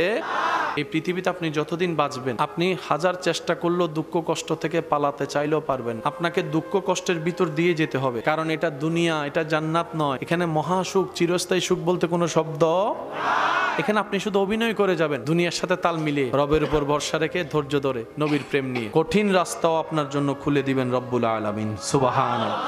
কখনো মন খারাপ করা যাবে? যা হওয়ার হয়ে গেছে, তুফান আসছে চলে গেছে, ভূমিকম্প আসছে চলে গেছে, জীবন একটা ট্র্যাজেডি আসছে চলে গেছে। অতীত নিয়ে বসে থেকে ভবিষ্যৎ নষ্ট করার কোনো দরকার। আর আমাদের জীবনে বেশিরভাগ বলা মুসিবত আমাদের ভুল সিদ্ধান্তের কারণেই হয়। আমরা বেশিরভাগ সময় টার্গেটে ফেলে আছি, কিন্তু রব এত দয়াবান, বারবার ফেল করার পরও রব ডাক দিয়ে বলে বান্দারে লা তাকনাতু মির রাহমাতিল্লাহ, আমি আল্লাহর রহমত থেকে নিরাশ হইস না, মন ছোট করিস না। টার্গেট ফিল আপ করতে না পেরে যত গুনাহ করেছিস তুই তওবা কর, আমি আল্লাহ ক্ষমা করে দিতে রাজি আছি। সুবহান। সত্য কথা বলার যে টার্গেট সেটাও তো পারি না। আল্লাহ রাগ কন্ট্রোল করার যে এটাও পারি না। আল্লাহ অন্যের গীবত করা থেকে জবান হেফাজত করা সেটাও পারি না। আল্লাহ আমি পারি না লিস্টিটা অনেক লম্বা, আমার না পারার লিস্টিটা মহা লম্বা, কিন্তু পারার লিস্টি যা আছে সেটার উপর আমার কোনো এতেমাদ নাই। আমরা তো কাঁটা ফুটার পরে না বুঝতে পারি কাঁটার ব্যথাটা কেমন, কিন্তু কাঁটা যে ফুটবো সেটা তকদিরে তো লেখা আছে অনেক আগেই। আপনি এদিকে মা বাবাকে খুশি করেছেন, এদিকে আল্লাহ তাআলা আপনার সেই বিপদ কেটে দিয়েছে। আপনার অনেক ব্যস্ততা, তারপর আপনি আজানের রহমানের ডাকে সাড়া দিয়ে নামাজে দাঁড়ায় গেলেন। আপনি মনে করছেন এটা আমার দায়িত্ব, নামাজ পড়া আমার দায়িত্ব। আপনি মনে করছেন পড়তে হবে, না হয় জাহান্নামে যাব, আযাব হবে, আর পড়লে সওয়াব হবে। বেশিরভাগ মানুষের যে চিন্তা। আপনি আপনার ডিউটি পালন করতে নামাজে গেলেন, আপনি জানেনও না আপনার রব আপনার মাথার উপর একজন ফেরেশতা দাঁড় করে দিয়েছে। আপনি যতক্ষণ নামাজে দাঁড়ালেন, নামাজে রুকু সিজদা করলেন, ততক্ষণ পর্যন্ত নামাজির মাথার উপরে থাকা সেই ফেরেশতা রবের কাছে নামাজির পক্ষ হয়ে ক্ষমা চাইতে থাকে। এই হাজার দোষ দেখো যিনি দয়া করতে কার্পণ্য করেন না, তিনি আমাদের রহমান, তিনি আমাদের রহিম। যদি সিস্টেম এমন হতো, কেউ যদি একটা গুনাহ করো, চেহারায় একটা তোমার বিচি উঠবে, ফোড়া উঠবে, আজ কারো চেহারার দিকে কেউ তাকাতে পারতাম না। যদি রব সিস্টেম করতেন এটা, আমি রবকে একবার নারাজ করবা, তোমার শরীর থেকে এই ধরনের লক্ষণ দেখা যাবে, যেটা সমাজে প্রকাশ করাটাই লজ্জাকর হবে, দুর্গন্ধ বের হবে। আজকে কেউ কারো পাশে বসতে পারতাম না। হাজার অপরাধ করেও এখনো যে ছায়া তলে বসে আছি রহমতের, এটা রহমানের দরবার বলেই পারছি, আমাদের রব রহিম বলেই পারছি। সুখ শান্তি হয় টাকা পয়সাই নয়, রবের রহমতে। একটা নিঃশ্বাস কিনা যাবে, প্রাডো কিনতে পারবেন, ল্যান্ড ক্রুইজার কিনতে পারবেন, মার্সিডিজ টাকা দিয়ে কিনতে পারবেন। একটা নিঃশ্বাস কিনা যায় না, একটা নিঃশ্বাস কিনা যায় না। এমন অনেক মানুষের জীবনে ঘটনা আছে, সারা জীবনের কামানো সম্পদ ওই নিঃশ্বাস কেনার জন্য চেষ্টা করতে করতে আইসিইউর মধ্যে লক্ষ কোটি টাকা খরচ করে ফেলেছে, তারপরও বাঁচতে পারে না। খুব দ্রুত গতিতে আমাদের হায়াত শেষ হয়ে যাচ্ছে। চোখের পলকে কেমন জানি সকাল সন্ধ্যা হয়ে যায়, শনিবার কেমন জানি দ্রুত গতিতে বৃহস্পতিবার পার হয়ে শুক্রবারে জুমার দিনে চলে আসে। কল্পনার বাইরে চিন্তা করা, ভাবনা করার আগে আমাদের জন্য আল্লাহ তাআলা যতটুক হায়াতের ভিসা বাজেট করেছেন, বাজেট করে দিয়েছেন, এই সময়গুলা শেষ হয়ে যাচ্ছে। এই হায়াতকে পরকালে সুখে থাকার জন্য, শান্তিতে থাকার জন্য যেই পরিমাণ যেইভাবে কাজে লাগানোর দরকার ছিল, আপনি আমি আমরা কেউ সেভাবে পরিপূর্ণভাবে কাজে লাগাতে কেউ পারি। মনে হয় অর্জন করেছি অনেক কিছুই, মনে হয় দুনিয়াতে থেকেছি অনেক বছর, এই ধারণা কম বেশি সবার মানুষের, সব মানুষের মাথায় আসে। অনেকে তো এমনও চিন্তা করে সময় যাচ্ছে না কেন, সময় কাটছে না কেন বলে আফসোস করে। কিন্তু যারা আইসিইউতে আছে, এই সমস্ত মানুষরা একটা সেকেন্ড বাঁচার জন্য কত ফরিয়াদ করতেছে। আপনার এই জায়গায় ঈমান বিশ্বাস যেমন আপনি পাবেনও তেমন। আপনি যদি বলেন যে আমি আল্লাহর দয়ায় একদিন 4 তলা বিল্ডিং এর মালিক হবই, একদম পাকাপোক্ত, কোনো প্রকার সন্দেহ ছাড়া যদি এখানে বিশ্বাসটা বসাইতে পারেন, আপনি হবেন। দেনওয়ালাকে আর আল্লাহ দেখে হচ্ছে বান্দার এখানে কোনো কাজের ব্যাপারে আপনার এখানে কি আছে, আগে আল্লাহ এটা দেখে। কোনো কাজের ব্যাপারে যখন দেখে যে আল্লাহ বান্দা এই কাজটার প্রতি খুব বিশ্বাসী, হালকা একটু পরীক্ষা নিবে, ভূমিকম্পের মতো আপনাকে একটু নাড়া দিবে, বিশ্বাসটা ঠিক আছে না না এটা দেখার জন্য। আপনি যদি বলতে পারেন দিন রাত হোক, রাত দিন হোক, বর্ষাটা আমার রবের উপরে, আমি আজকে চাই না, আমার রব যখন দিবে তখন নিব, আমার কোনো তারিখ নাই, আমার কোনো বার নাই, আমার কোনো মাস নাই, রবের উপর সব ছেড়ে দিলাম, আমার পরিশ্রম আমি করব, আমার চেষ্টা আমি করব। রব আপনাকে একটু পরীক্ষা করে এমন দাওয়া দিবেন, আপনি যতটুকু চাইবেন তার চাইতে বেশি দিবেন, কারণ রব বলে যে আমার উপর বর্ষা করে, ওই বর্ষাকারীর বর্ষাকে আমি কখনো ডুবতে দিই না। সুবহান। বিশেষ এটা রাখিস না বান্দা, আমি এটা দেখলে খুশি হয়, আমি রব যখন আমার বান্দা এই বিশ্বাসটা করে, আমি রবের খুশি লাগে, তখন আমার দিতে ভালো লাগে। আল্লাহ এটা দেখতে চায়। রব বলে যে আমি তো চাই এটা, আমি রব তো চাইলে অসম্ভব সম্ভব করি, তো তোরা বিশ্বাস কর না এটা, তোরা বিশ্বাস করতে দেখলে তো আমি রবের খুশি লাগে, তখনই তো আমি ইন্নাল্লাহ আলা কুল্লি শাইইন কাদির। ডাক্তারে বলে বাঁচবে না, ইন্ডিয়া বলে বাঁচবে না, লন্ডন বলে বাঁচবে না, আমেরিকা বলে বাঁচবে না, সব ডাক্তার বোর্ড করে বলে যে বাঁচবে না, আমি আল্লাহ চাইলে সেখান থেকে আবার নতুন করে বাঁচাই দিতে পারি। সুবহান। দুনিয়ার এগুলা কি আজকে আছে কালকে? কত জমিদার বাড়ির পড়ে আছে জমিদার বাড়ি, জমিদার, কত রাজার বাড়ি পড়ে আছে রাজা। এক সময় যাদের একটা আওয়াজে পুরো এলাকা কম্পন করত, যাদের রাস্তায় পথ চলাটা সবার অন্তরে ভয় সঞ্চারণ করত, আজকে তাদের এলাকায় ছোট্ট ছোট্ট বাচ্চারা পর্যন্ত বুক ফুলাই চলতেছে, তাদের নাম নিশানা পর্যন্ত রাখে নাই এই পৃথিবী। কথা বলেন ঠিক কিনা?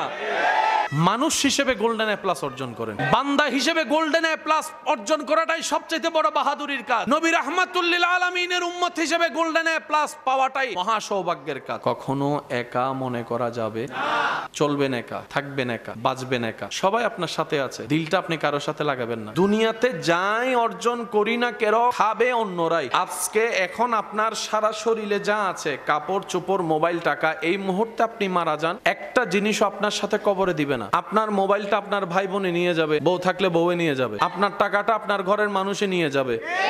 আপনার কাপড়টা হয়তো আপনার ছোট ভাইয়েরা পড়া শুরু করে দিবে, যা আপনার তাই অন্যের। সেজন্য বুদ্ধিমানরা দুনিয়াতে কোনো কিছুই নিজের মনে করে না। মনে রাখবেন আমার ইমানদার ভাইয়েরা, দুনিয়াতে আপনার আমার বলতে আছেই শুধু অল্প জিনিস। একটা আছে আমাদের নিজস্ব বলতে, সেটার নাম হচ্ছে নেক আমল, আর একটা হচ্ছে ঈমান। এই দুইটা জিনিস ছাড়া দুনিয়া থেকে কবরে নেওয়ার মতো আপনার আমার আপন বলতে কোনো জিনিস, আর সবগুলা হচ্ছে অন্যের। নিজের বলতে কিছু, নিজের বলতে আছে শুধু ঈমান আর নেক আমল। সেজন্য বুদ্ধিমানরা ওই দুইটা অর্জন আগে করে, আর এগুলা এমনি এমনি চলতে থাকে। হাজার কোটি টাকার মালিক, টেবিল ভর্তি খাবার, খাইতে পারে না।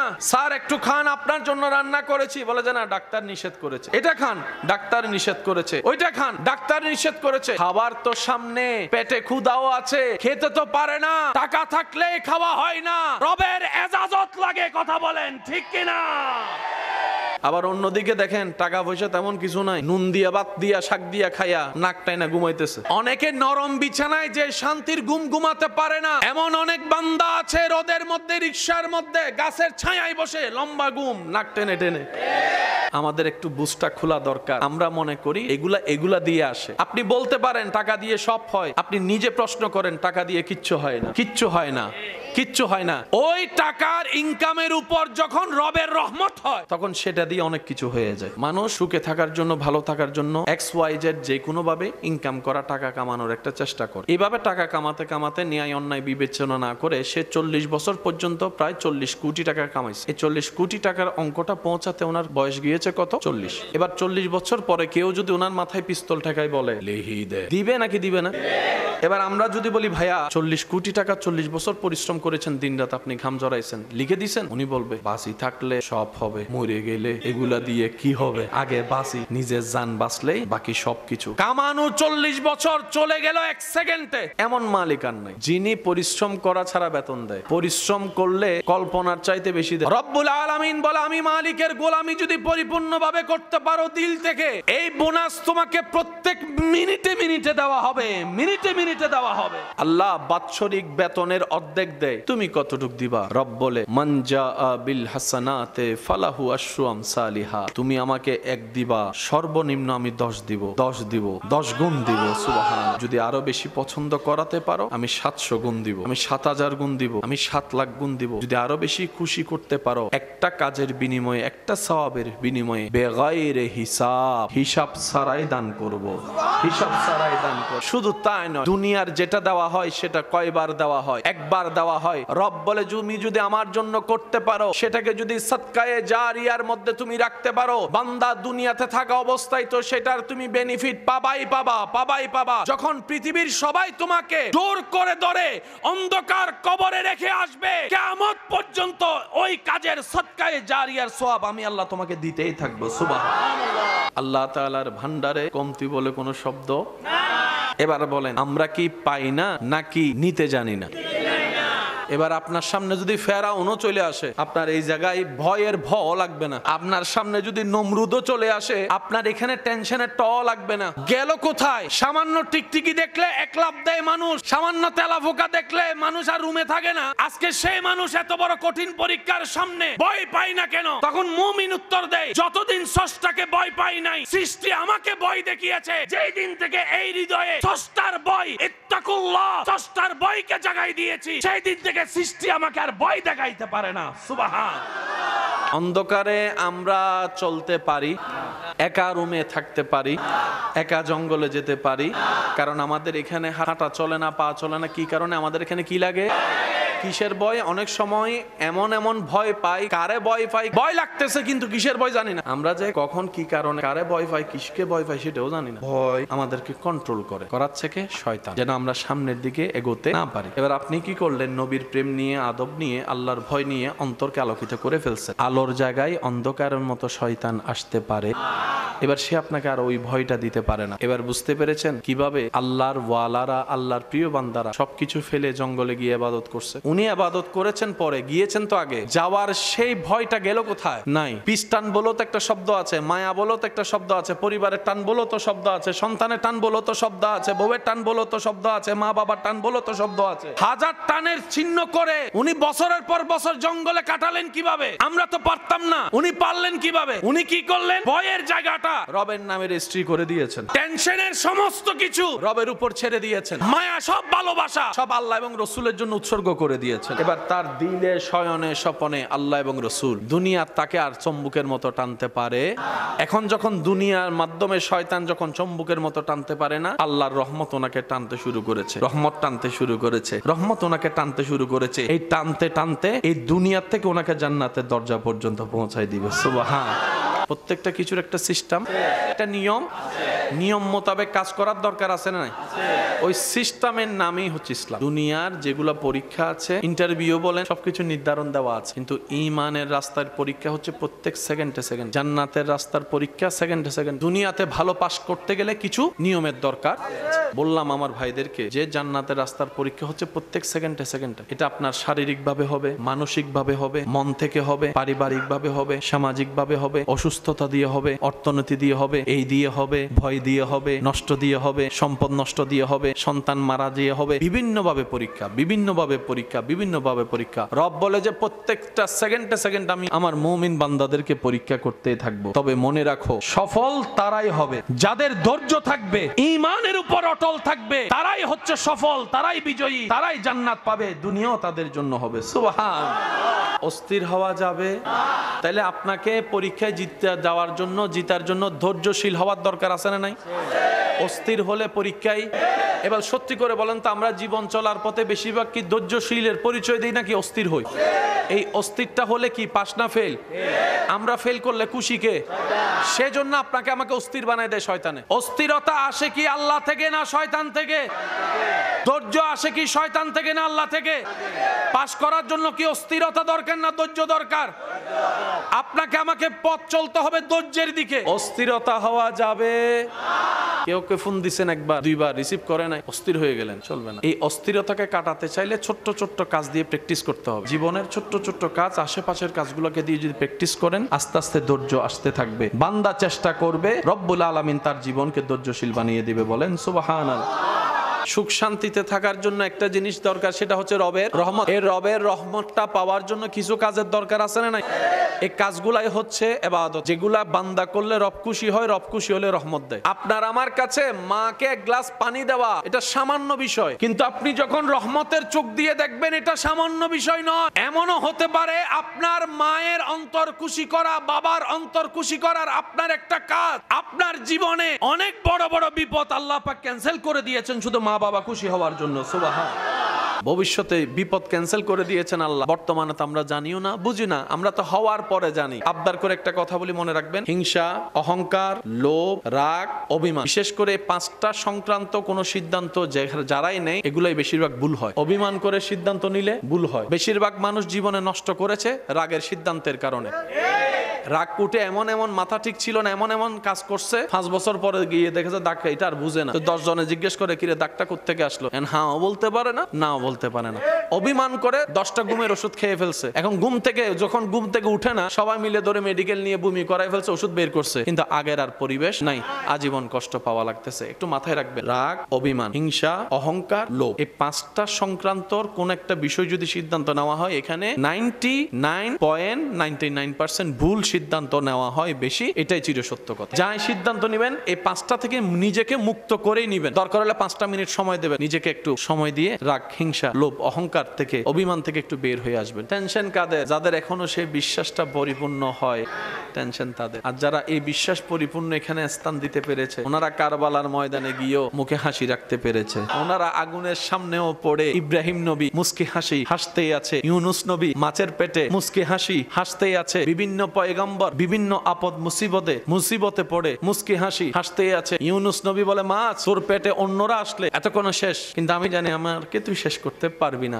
রবের হুকুমে। আর আমার রবের হুকুম না আসা পর্যন্ত আমি ইউনুসের একটা পশম কেউ বাঁকা করতে পারবে না। আমি ইউনুসের অন্তর আমার রবের প্রতি এই বিশ্বাস, এই তাওয়াক্কুল আছে। সুবহানাল্লাহ। ইব্রাহিম নবী বলে, একটু আগুন জ্বালানি কেন, আরো জ্বালা, আরো জ্বালা, পুরো এলাকা ধরে আগুন জ্বালা, গাছ রাখলি কেন, সব এনে কেটে ফেল, পেট্রোল ঢেলে দে, কেরোসিন ঢেলে দে। সবাই বলে, ইব্রাহিম নবী আপনি তো জ্বলে যাবেন। ইব্রাহিম নবী বলে, যে তোদের চিন্তা, এটা তোদের দৃষ্টি, আমি ইব্রাহিমের একটা পশমও জ্বলবে না, আমি ইব্রাহিমের একটা পশমও জ্বলবে না, আমি ইব্রাহিমের একটা পশমও জ্বলবে না। ও নবী ইব্রাহিম, ইব্রাহিম, আগুনের ধর্ম তো জ্বালিয়ে ফেলা। আগুন তো কখনো আপন বন্ধু পর দেখে না, আপন দেখে না। আগুন যাকে পায় যেখানেই পায় জ্বালিয়ে দেয়। আগুন কখনো চিনে না ডোনাল্ড ট্রাম্পের ঘর কোনটা, আগুন চিনে না রিকশাওয়ালার ঘর কোনটা, আগুন চিনে না ড্রাইভারের ঘর কোনটা, আগুন চিনে না ইমাম মুয়াজ্জিন বক্তার ঘর কোনটা। যাকে পায় যেভাবে পায় জ্বালিয়ে দেয়, এটাই তার ধর্ম। ইব্রাহিম নবী বলে যে সেই ধর্মের কথা আমিও জানি, কিন্তু আমাকে রব মহব্বতের পরীক্ষায় ফেলেছে। আর আমার বিশ্বাস আছে যার মহব্বতের কারণে আমি আজকে এই চিরবাস্তবতার সামনে দাঁড়িয়েছি, প্রজ্বলিত আগুন জ্বালিয়ে ফেলে আজকের কাহিনী ভিন্ন হবে। এটাই আমার ঈমান, এটাই আমার ঈমান। কারণ আল্লাহর আশিককে কখনো আগুন জ্বালাতে পারে না, পারে না, পারে না। আপনি বলতেছেন দিনরাত পড়ালেখা করলাম, গোল্ডেন এ প্লাসটা পাইলাম না, এটা কোনো কথা? এটা আপনার চিন্তা। জীবনে এমন অনেক মানুষও আছে ভালো করে পড়ালেখা করে নাই, শুধু পরীক্ষার আগে দিন রাতে একটুখানি পড়ছে, সেও 1 গ্রেড পেয়ে গেছে, এরকম মানুষও। তার সংসারও চালানো লাগে, পড়ালেখাও করা লাগে, এমন অনেক ভাইয়েরা আছে না? তো পরীক্ষা দিচ্ছে কিভাবে? পরীক্ষার আগের দিন রাত্রে যদ্দুর পরে লিখে আসে, সে একদিন পরে 1 গ্রেড পেয়ে গেছে, আর আপনি আমি সারা বছর পরেও গোল্ডেন এ প্লাস পাই নাই। হিসাব মিলে না। মনে রাখবেন আপনার ভবিষ্যৎ আপনার গোল্ডেন এ প্লাস এর উপর নয়। পরীক্ষার খাতায় গোল্ডেন এ প্লাস না পাইলেও কোনো লস নাই, কারণ আপনি মারা গেলে সার্টিফিকেটের আর কোনো দাম। মানুষ এস্টাবলিশ হওয়ার জন্য কত পরিশ্রম করে। অনেকে নিজের এলাকা ছেড়ে চট্টগ্রাম চলে আসছে, ব্যবসা করে, চাকরি করে। একসময় অন্য চাকরি করতো, এখন মোটামুটি ব্যবসা করে লাইন টাইন হয়েছে। অনেক কষ্ট করে থাকার জন্য একটা ঘর বানাইছে, ব্যবসা হয়েছে, জীবন চলার জন্য যা দরকার সব হয়েছে। কোনো কারণে যদি ওনাকে বলা হয় যে আপনি এখান থেকে চলে যান, মানবে? হ্যাঁ, যদি জানের উপর হামলা আসে তখন হয়তো ছাড়বে, কিন্তু মন থেকে ছাড়বে। আবার যখন পরিবেশ স্বাভাবিক হবে, আবার এটাই তো নিয়ম। নবী রাহমাতুল লিল আলামিনকে আল্লাহ পাঠালেন মক্কায়, দাদার বাড়ি মক্কায়, জন্মস্থান মক্কায়। আর প্রত্যেকটা মানুষের জন্মস্থানের প্রতি আলাদা একটা ভালোবাসা, টান সবারই। ওই অঞ্চলটা আপনার চোখে খারাপ হতে পারে, কিন্তু ওই অঞ্চলে যারা জন্মগ্রহণ করেছে তার জন্য পৃথিবীতে সবচাইতে দামি জায়গা হচ্ছে ওর জন্মস্থান, যার যার ভালোবাসা। আল্লাহ তাআলা নবীকে বললেন, হাবিব মক্কা ছেড়ে দেন। যেখানে নবী জন্ম হয়েছেন, আগমন করেছেন, মিলাদ হয়েছে যেখানে নবী, সেখান থেকে আল্লাহ পাক বলছেন, হাবিব কাবা আমাদের সবার সম্মানের জায়গা, আছে না? মনে রাখবেন পৃথিবীর সৃষ্টি থেকে যখন থেকে কাবা, তখন থেকেই মানুষের কাছে কাবা সর্বদাই সম্মানিত। কাবার সম্মান কখনো কমে। এটা যখন ওই বিভিন্ন জনে যার যার হাতে ছিল, সবাই সম্মানে মূল কেন্দ্রবিন্দু কাবাই ছিল। আবু জাহেলের মতো বাটফারও কাবাকে সম্মান করত। অর্থাৎ কাবাটা কোনো নির্দিষ্ট জন্য না, এটা সবার জন্য ছিল, সবাই সম্মান করত। কাবার একটা ভালোবাসা আছে না? আল্লাহ পাক বললেন, হাবিব কাবা ছেড়ে চলে যান। পরীক্ষাটা দেখেন, পরীক্ষাটা। জন্মস্থান ছেড়ে চলে যান, কাবা ছেড়ে চলে যান। যে পথে আপনি হেঁটেছেন, বড় হয়েছেন, পথটা ছেড়ে চলে যান। আপনার ঘর ছেড়ে চলে যান, ব্যবসা ছেড়ে চলে যান, আত্মীয় ছেড়ে চলে যান। আমরা হলে প্রশ্ন করতাম, ইয়া আল্লাহ, সব এত কষ্ট করে জোড়াইলাম, এখন সুখ নেওয়ার টাইম, এখন চলে যেতে বলছেন। হাজার প্রশ্ন আপনার আমার। আল্লাহ নবী বলে, আল্লাহ আপনি হুকুম দেন, আমি মুস্তাফা সাল্লাল্লাহু আলাইহি ওয়াসাল্লাম প্রস্তুত আছি। আচ্ছা, এটা তো নবীর র‍্যাঙ্ক, নবীর র‍্যাঙ্কে তো কেউ পৌঁছাতে পারবে। এবার তৎকালীন সময়ে, এখন না বাবা, মক্কা শরীফে যাইতে কোনো বান্দা, তওয়াফ করতে কোনো বান্দা, আল্লাহর নাম জিকির করতে কোনো বান্দা, নামাজ পড়তে কোনো বান্দা। কিন্তু যে সময় প্রথমে কলমা পড়েছিলেন যারা, তখন তো পরিবেশ এমন ছিল। এবার যারা কালিমা পড়েছেন মক্কায়, ওনাদের ব্যবসা আছে না নাই? পরিবার, মা, বাবা, স্ত্রী, সন্তান, ঘর, বাড়ি, টাকা, পয়সা, সবগুলো হচ্ছে মক্কা। এবার আল্লাহ কিভাবে মহব্বতের পরীক্ষা নিচ্ছেন দেখেন। আল্লাহ বললেন, হাবিব আপনি চলে যান। আল্লাহ কিন্তু কোন সাহাবাকে যেতে নির্দেশ দেননি। আল্লাহ হিজরতের অনুমতি দিলেন কাকে? নিজের হাবিবকে, নবীকে। সাহাবাদেরকে দেননি। আল্লাহ সাহাবাদের ঈমান পরীক্ষা করতেছেন, মহব্বত পরীক্ষা করতেছেন। একদিকে ঘর, একদিকে বাড়ি, ব্যবসা, স্ত্রী, পুত্র, মা, বাবা, সম্পর্ক, সম্পদ সব। আর এদিকে আল্লাহর হাবিব, ঈমান, জান্নাত। মক্কা থেকে মদিনায় হিজরত করতেছেন। আল্লাহ পাক বলে, আমি দেখতে চাই আজকের দিনে কারা দুনিয়া নিয়ে পড়ে থাকে আর কারা আমার হাবিবের দিকে দৌড়ে যায়। আমি এটা দেখতে চাই। অর্জন করা অনেক কঠিন, সেটাকে নতুন ভাবে আনা আরো বড় কঠিন। সাহাবায়ে কেরাম, আবু বকর সিদ্দিক বলে, ইয়া রাসূলুল্লাহ, আল্লাহ যদি আপনাকে ইজাজত দেয় আমি আপনার সাথে যাব। আবু বকর, তোমার ব্যবসা? তো ইয়া রাসূলুল্লাহ, ব্যবসা কি, পরিবার কি? আমার মা বাপ, ব্যবসা, আমার সবকিছু তো আপনি নবী এবং আল্লাহর জন্য কোরবান অনেক আগেই করে দিয়েছে। আমার এই দিলের জায়গায় যেখানে পিস্টান দেয়, সে পিস্টান তো রাখি নাই। সম্পদের যে অর্জনের মায়া, যেটা অন্য কেউ বুক করবে, সেই হিংসাটাও তো রাখি নাই। কারণ আমি আবু বকরের পুরা সিনার মধ্যে আল্লাহর ভয় দিয়ে ভরপুর, আপনি নবীর প্রেম দিয়ে ভরপুর করে ফেলেছি। সুবহান। আমি আবু বকরের সম্পদ চলে যাবে, আমি জানি। আমি আবু বকরের দোকান চলে যাবে, আমি জানি। ব্যবসা চলে যাবে, আমি জানি। আমার ঘর অন্যরা দখল করবে, আমি জানি। আমার পরিবার আত্মীয়ের উপর অন্যরা অত্যাচার করবে, সেটাও জানি। এমনকি চলার পথে আমি আবু বকরের জানও চলে যেতে পারে, আমি জানি। সিদ্দিক আকবর বলে, ইয়া রাসূলুল্লাহ, জান যাবে তো যাবে, আল্লাহর বন্ধুকে আমি ছাড়বো না, একা ছাড়বো না, একা ছাড়বো না। জান চলে যা, নবী আপনার প্রেমে জান পর্যন্ত কোরবান করে দিতে রাজি। 40 বছরের সম্পত্তি জায়গায় কি হয়েছিল?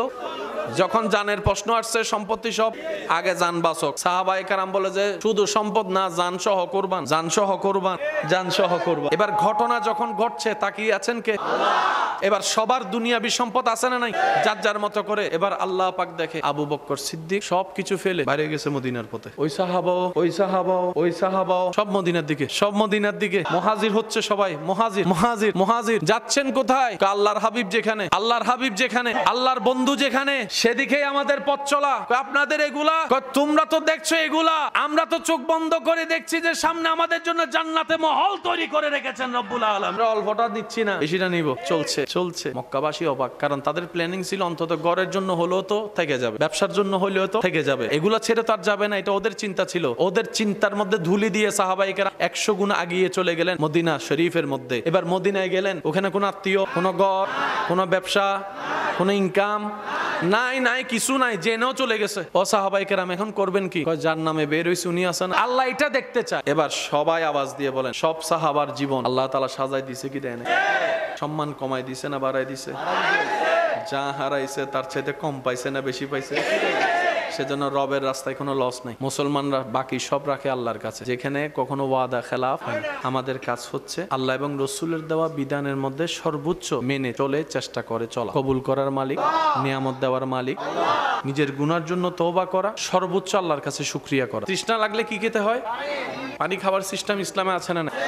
তো ইসলামের দরকার কি? পানি খাওয়ার সিস্টেম বলে দেওয়া। ইসলাম চাই আমরা যেন দুনিয়াটাও লাভ করি, আখিরাতও লাভ। এখন বর্তমান চিকিৎসা বিজ্ঞান গবেষণা করে দেখে, মানুষ যেইভাবে পানি খেলে শরীরের পাকস্থলী ঠিক থাকে, সুস্থতা থাকে, ওইটাই সেই নিয়ম যেটা 1450 বছর আগে দয়াল নবী রাহমাতুল্লিল আলামিন আমাদেরকে জানাই দিয়েছেন। সুবহানাল্লাহ। সুন্দর ঘুমের জন্য যে 4টা পজিশন, ডান কাত, বাম কাত, সোজা হয়ে আর ব্যাঙের মতো। সবাই জানে আমার যুবক ভাইয়েরা, সবচাইতে বেস্ট ঘুম হচ্ছে কোন কাত?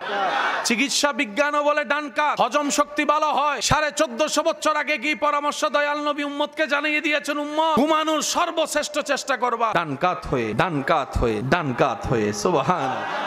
আমরা আসলে ইসলাম বুঝার চেষ্টা করি না, ইসলাম বুঝলেও নিজেদের মতো বুঝার চেষ্টা করি। আল্লাহ এবং রসুল যেভাবে শিখিয়েছেন সেভাবে বুঝার চেষ্টা করি না বলে অনেক মানুষের কাছে ইসলামকে রং মনে হয়। অনেক মানুষ আছে ইসলামকে ভুল মনে করে। মনে রাখবেন আমার ভাইয়েরা, পৃথিবীতে তো সত্য যদি কোনো কিছু থাকে, এগুলো সব ইসলামে আছে। আমরা নেওয়ার মতো নিতে জানি নাই, ভালো মুসলমান হতে পারি নাই, ব্যর্থতা আমাদের কারণে। ইসলামকে, কোরআনকে, আল্লাহকে, নবীকে জাস্টিফাই করার অধিকার কারো, আমাদের দোষ আমাদের। আমরা সবাই জানি আমরা এখনো পাক্কা মুসলমান কেউ। পাক্কা মুসলমান হতে, পরিপূর্ণ মুসলমান হতে, এটা আমাদের ব্যর্থতা, এটা আমাদের ধর্মের নয়। বিদ্যালয় ঠিক আছে, ছাত্র পড়ালেখা করি নাই। আল্লাহ আমার চাকরি কি চলে যাবে? রব বলে যে না, দুনিয়ার মালিকে তোকে চাকরি থেকে বের করে দিবে, বেতন বন্ধ করে দিবে। আমি হচ্ছে আসল মালিক, যে তুই নামাজ না পড়লো রিজিকের বেতন দি। আল্লাহ, আমি তো টার্গেট ফিল আপ করতে পারিনি, চাকরি কি চলে যাবে? রব বলে যে না, আমি বেতন দিতেই থাকবো, আমি রিজিক দিতেই থাকবো, আমি খাবার দিতেই থাকবো, আমি রহমত দিতেই থাকবো, আমি দয়া করতেই থাকবো। আল্লাহ, আমি তো টার্গেট ফিল আপ করতে পারিনি, 5 ওয়াক্ত যে নামাজের টার্গেট সেটাও তো পারি না। টার্গেট ফিল আপ হলেই বেতন, টার্গেট ফিল আপ না হলে আল্লাহ তাআলা বলে যে ফিল আপ না হলো চাকরি রাখবো, তো বেতন বন্ধ করবো না। শুধু তাই নয়, তোকে পুরস্কার দিব এমন জিনিস যেটা পৃথিবীর 1 কোটি বার বিক্রি করলো সেই জিনিস তুই কিনতেও পারবি না, বানাইতেও পারবি না। আল্লাহ, আমি তো চাকরি ফিল আপ করতে পারি নাই, এরপরও পুরস্কার দিবা। বিশ্বাসের নাম হচ্ছে ঈমান। আর এই ঈমান নড়াচড়া করতে চাই কে? কারণ শয়তান জানে বেসটা যদি নড়ে যায় তালা কখনো টিকবে। এই বেসটা যদি নড়ে যায় এই মানুষটার দুনিয়াও পাওয়া হবে না, আখিরাতও পাওয়া হবে না। আমি শয়তানের জয় হয়ে যাবে। বুদ্ধিমানরা বলে তোর কারণে তোকে খুশি করার জন্য নিজের লস করব, আমি তো সে পাগল না। সেজন্য বুদ্ধিমানরা বেসটাকে শক্ত করে। ওই বেসটাকে শক্ত করার জন্য যে জিনিসটা দরকার সেটার নাম হচ্ছে দয়াল নবীজির মুহাব্বত, দয়াল নবীজির আদব। সুবহানাল্লাহ। আলা লা ঈমানা লিমান লা মুহাব্বাতা লাহু লা ইউমিনু আহাদুকুম হাত্তা কুনা হাব্বা ইলাইহি মিন ওয়ালিদি ওয়া ওয়ালাদি ওয়ান নাস আজমাইন। নবীর প্রেম দিয়ে, আদব দিয়ে, ভক্তি দিয়ে, শ্রদ্ধা দিয়ে এই জায়গাটা থেকে ঈমানটাকে মজবুত করতে হবে। এবার যদি একবার মজবুত হয়ে যায়, রবের দরবার থেকে সার্টিফিকেট চলে আসে, তার ঈমান আমি আল্লাহ কবুল করে নিলাম। আল্লাহ তাআলা যেই লক্ষ্যে আমাদেরকে পাঠিয়েছেন, আমরা কিন্তু কেউ সেই লক্ষ্যটা পরিপূর্ণ করতে পারিনি। টার্গেট ফিল আপ না হলে কখনো বেতন দেওয়া হয়, টার্গেট পরিপূর্ণ না হলে কখনো পুরস্কার দেওয়া হয়, টার্গেট পরিপূর্ণ না হলে দুইবার তিনবার ফেল করলে তাকে আর কোম্পানিতে চাকরিতে রাখা হয়, টার্গেট পরিপূর্ণ করতে না পারলে সে আর ইনকাম করতে।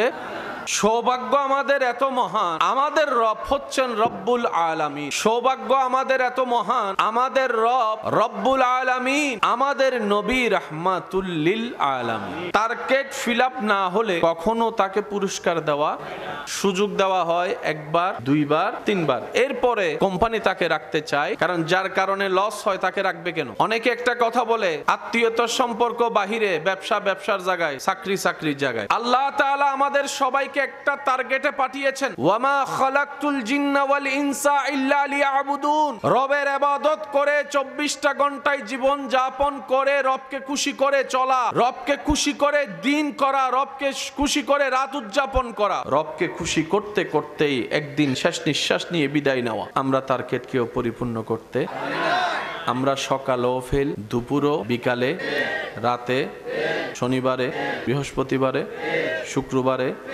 ঈদের দিনও, রমজানেও, হজের দিনও, কোরবানির দিনও 5 ওয়াক্তে 5 বার আজানের ডাকে সাড়া দিয়ে নামাজ আদায় করা তৌফিক দান করুক। বড়দেরকে সম্মান, ছোটদেরকে স্নেহ করার তৌফিক দান করুক। আল্লাহ প্রত্যেকটা পরিবারে শান্তি নাজিল করুক। স্বামী স্ত্রীর ভিতর বন্ধন মজবুত করুক। অনুরোধ করে বলে যায়, ঘরের মধ্যে কোরআন তেলাওয়াতের একটু অভ্যাসটা করার চেষ্টা করবেন। এটা আমাদের থেকে একদম চলে গেছে, এই দায়িত্ব আমরা কেউ এড়াতে পারবো না। না, এটা আমাদের দরকার আছে না নাই? ঘরের মধ্যে কোরআন তেলাওয়াতের পরিবেশ করার দরকার আছে না নাই?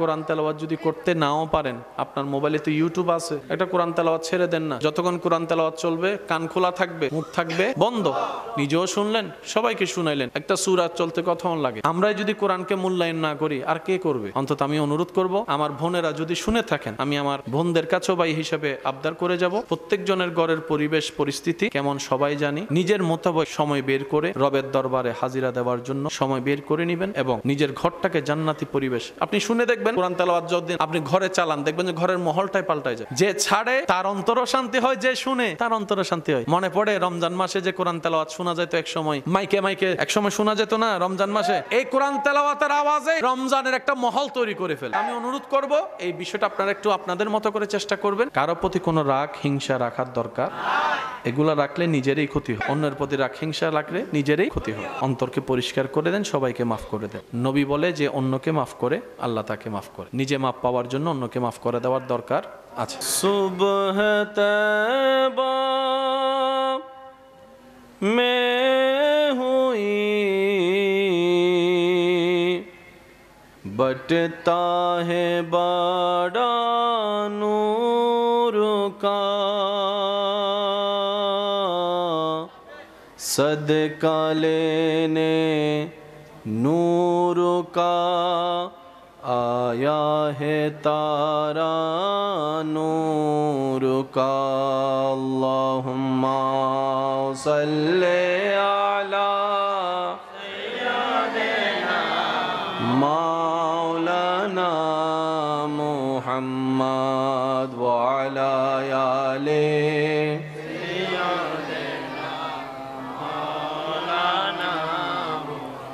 तेरी नस्ले पाक में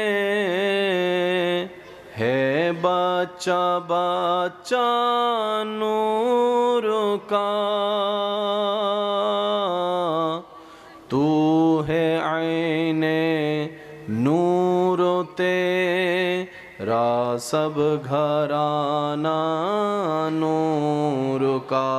अल्लाहुम्मा सल्ले अला सय्यिदिना मौलाना मुहम्मद व وعلى آل سيدنا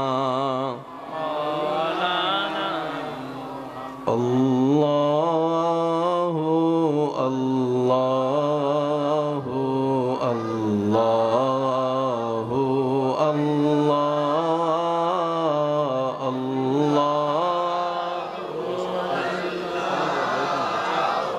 الله সবাই কি আওয়াজে আল্লাহ আল্লাহ আল্লাহ আল্লাহ আল্লাহ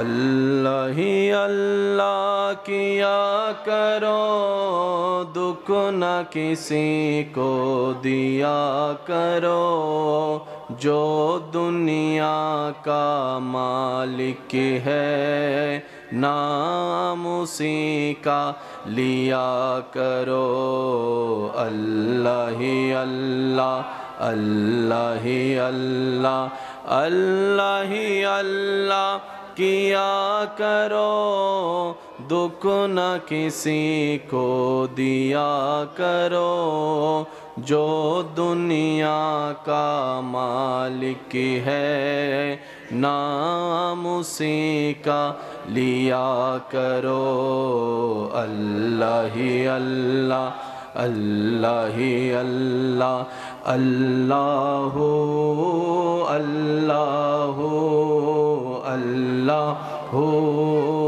अल्लाह अल्लाह अल्लाह अल्लाह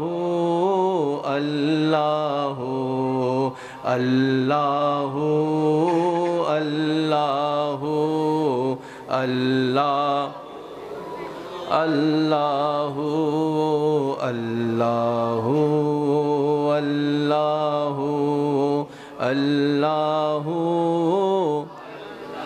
अल्लाह ही अल्लाह किया करो दुख न किसी को दिया करो जो दुनिया का मालिक है नाम उसी का लिया करो अल्लाह ही अल्लाह अल्लाह ही अल्लाह अल्लाह ही अल्लाह গোলাপ নীলম গাদা নীলম নীলম রজনীগন্ধা মনের সুখে মালা গাঁথিলাম সকাল থেকে একেবারে দেখা দাও যদি ও গো কামলিওয়ালা একেবারে দেখা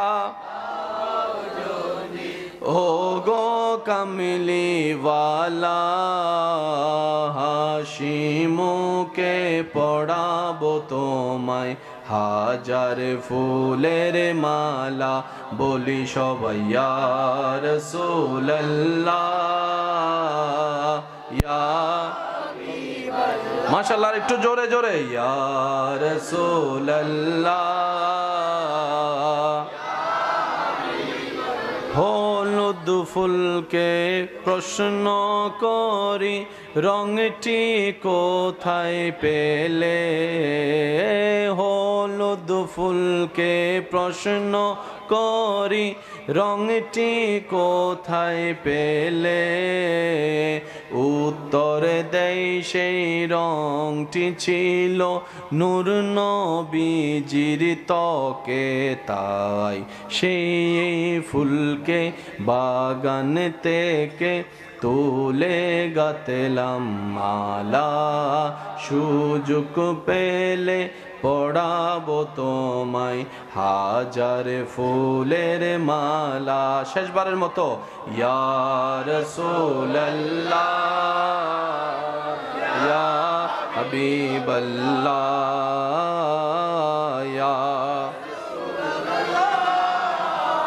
ইয়া হাবিব অধ্যকার আশাকেনা মুস্তফা সবাই বলি সাল্লাল্লাহু আলাইহি ওয়াসাল্লাম। মাহফিল উদযাপন কমিটির আয়োজনে এলাকাবাসীর আন্তরিক ভালোবাসা, মহাব্বতে ও সহযোগিতায় আজকের এই সজ্জিত আজিম উসান নুরানি ইমানি মাহফিলের সম্মানিত মান্যবর প্রধান বক্তা হযরতুল আল্লাম জনাব মৌলানা মুহাম্মদ মুজাম্মেল রেজা আজিজি নরসিংদী মাদ্দাজিল্লুহুল আলী সাহেব, আজকের মাহফিলের সম্মানিত মান্যবর বিশেষ মুকাররের রৌনকে আহলে সুন্নাত, রৌনকে মিল্লাত হযরতুল আল্লাম হাফেজ কারি মৌলানা শরীফুল ইসলাম আল কাদিরি মাদ্দাজিল্লুহুল আলী সাহেব, আজকের মাহফিলের সম্মানিত প্রধান আকর্ষণ রৌনকে মিল্লাত, রৌনকে আহলে সুন্নাত হাফেজ মৌলানা মুহাম্মদ আহসানুজ্জামান আসু হুজুর সাহেব সহ বিশেষ করে নাতে রসুলের যারা খেদমত নিবেদন করেছেন, আমার প্রাণপ্রিয় ভাই শায়ের জগতের উজ্জ্বল নক্ষত্র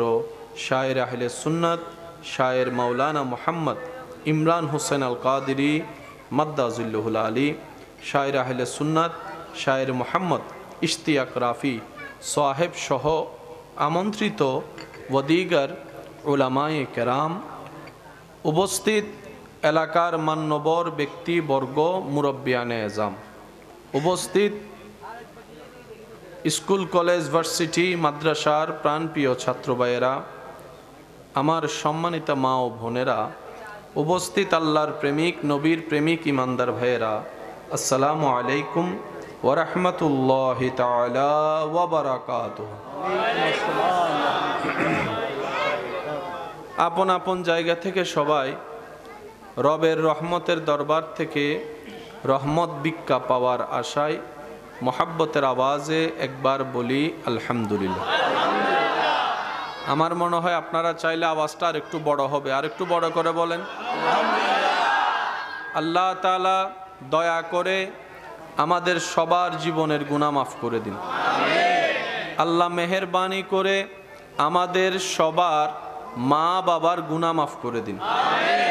আল্লাহ মেহেরবানি করে অত্র এলাকায় যত কবরবাসী এই মুহূর্তে কবরের কঠিন আযাবে কষ্ট পাচ্ছেন, আল্লাহ দয়া করে প্রত্যেকটি কবরবাসীকে আযাব থেকে মুক্তি দান করুক, আমিন। বিনয়ের সাথে শ্রদ্ধার সাথে সবার কাছে আমার নিবেদন থাকবে, যেইটুকু সময় আল্লাহ তাআলা আমি অধমকে বলার সুযোগ দিবেন, এই সময়টুকু সবাই একটু মনের কান দিয়ে শোনার চেষ্টা করবেন, বলি ইনশাআল্লাহ। আমি দীর্ঘক্ষণ সময় আপনাদেরকে কষ্ট দিব না, কিন্তু যতক্ষণ সময় দেব সেটা মওলার মোহাব্বত নিয়ে দেওয়ার চেষ্টা করব।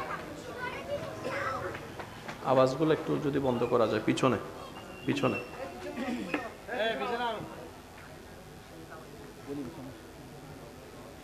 কত ভালো লাগে আমার নূর নবীর নাম, আরো ভালো দরুদ সালাম নবীর, দরুদ সালাম নবীর। সবাই মিলে পড়েন, কত ভালো লাগে আমার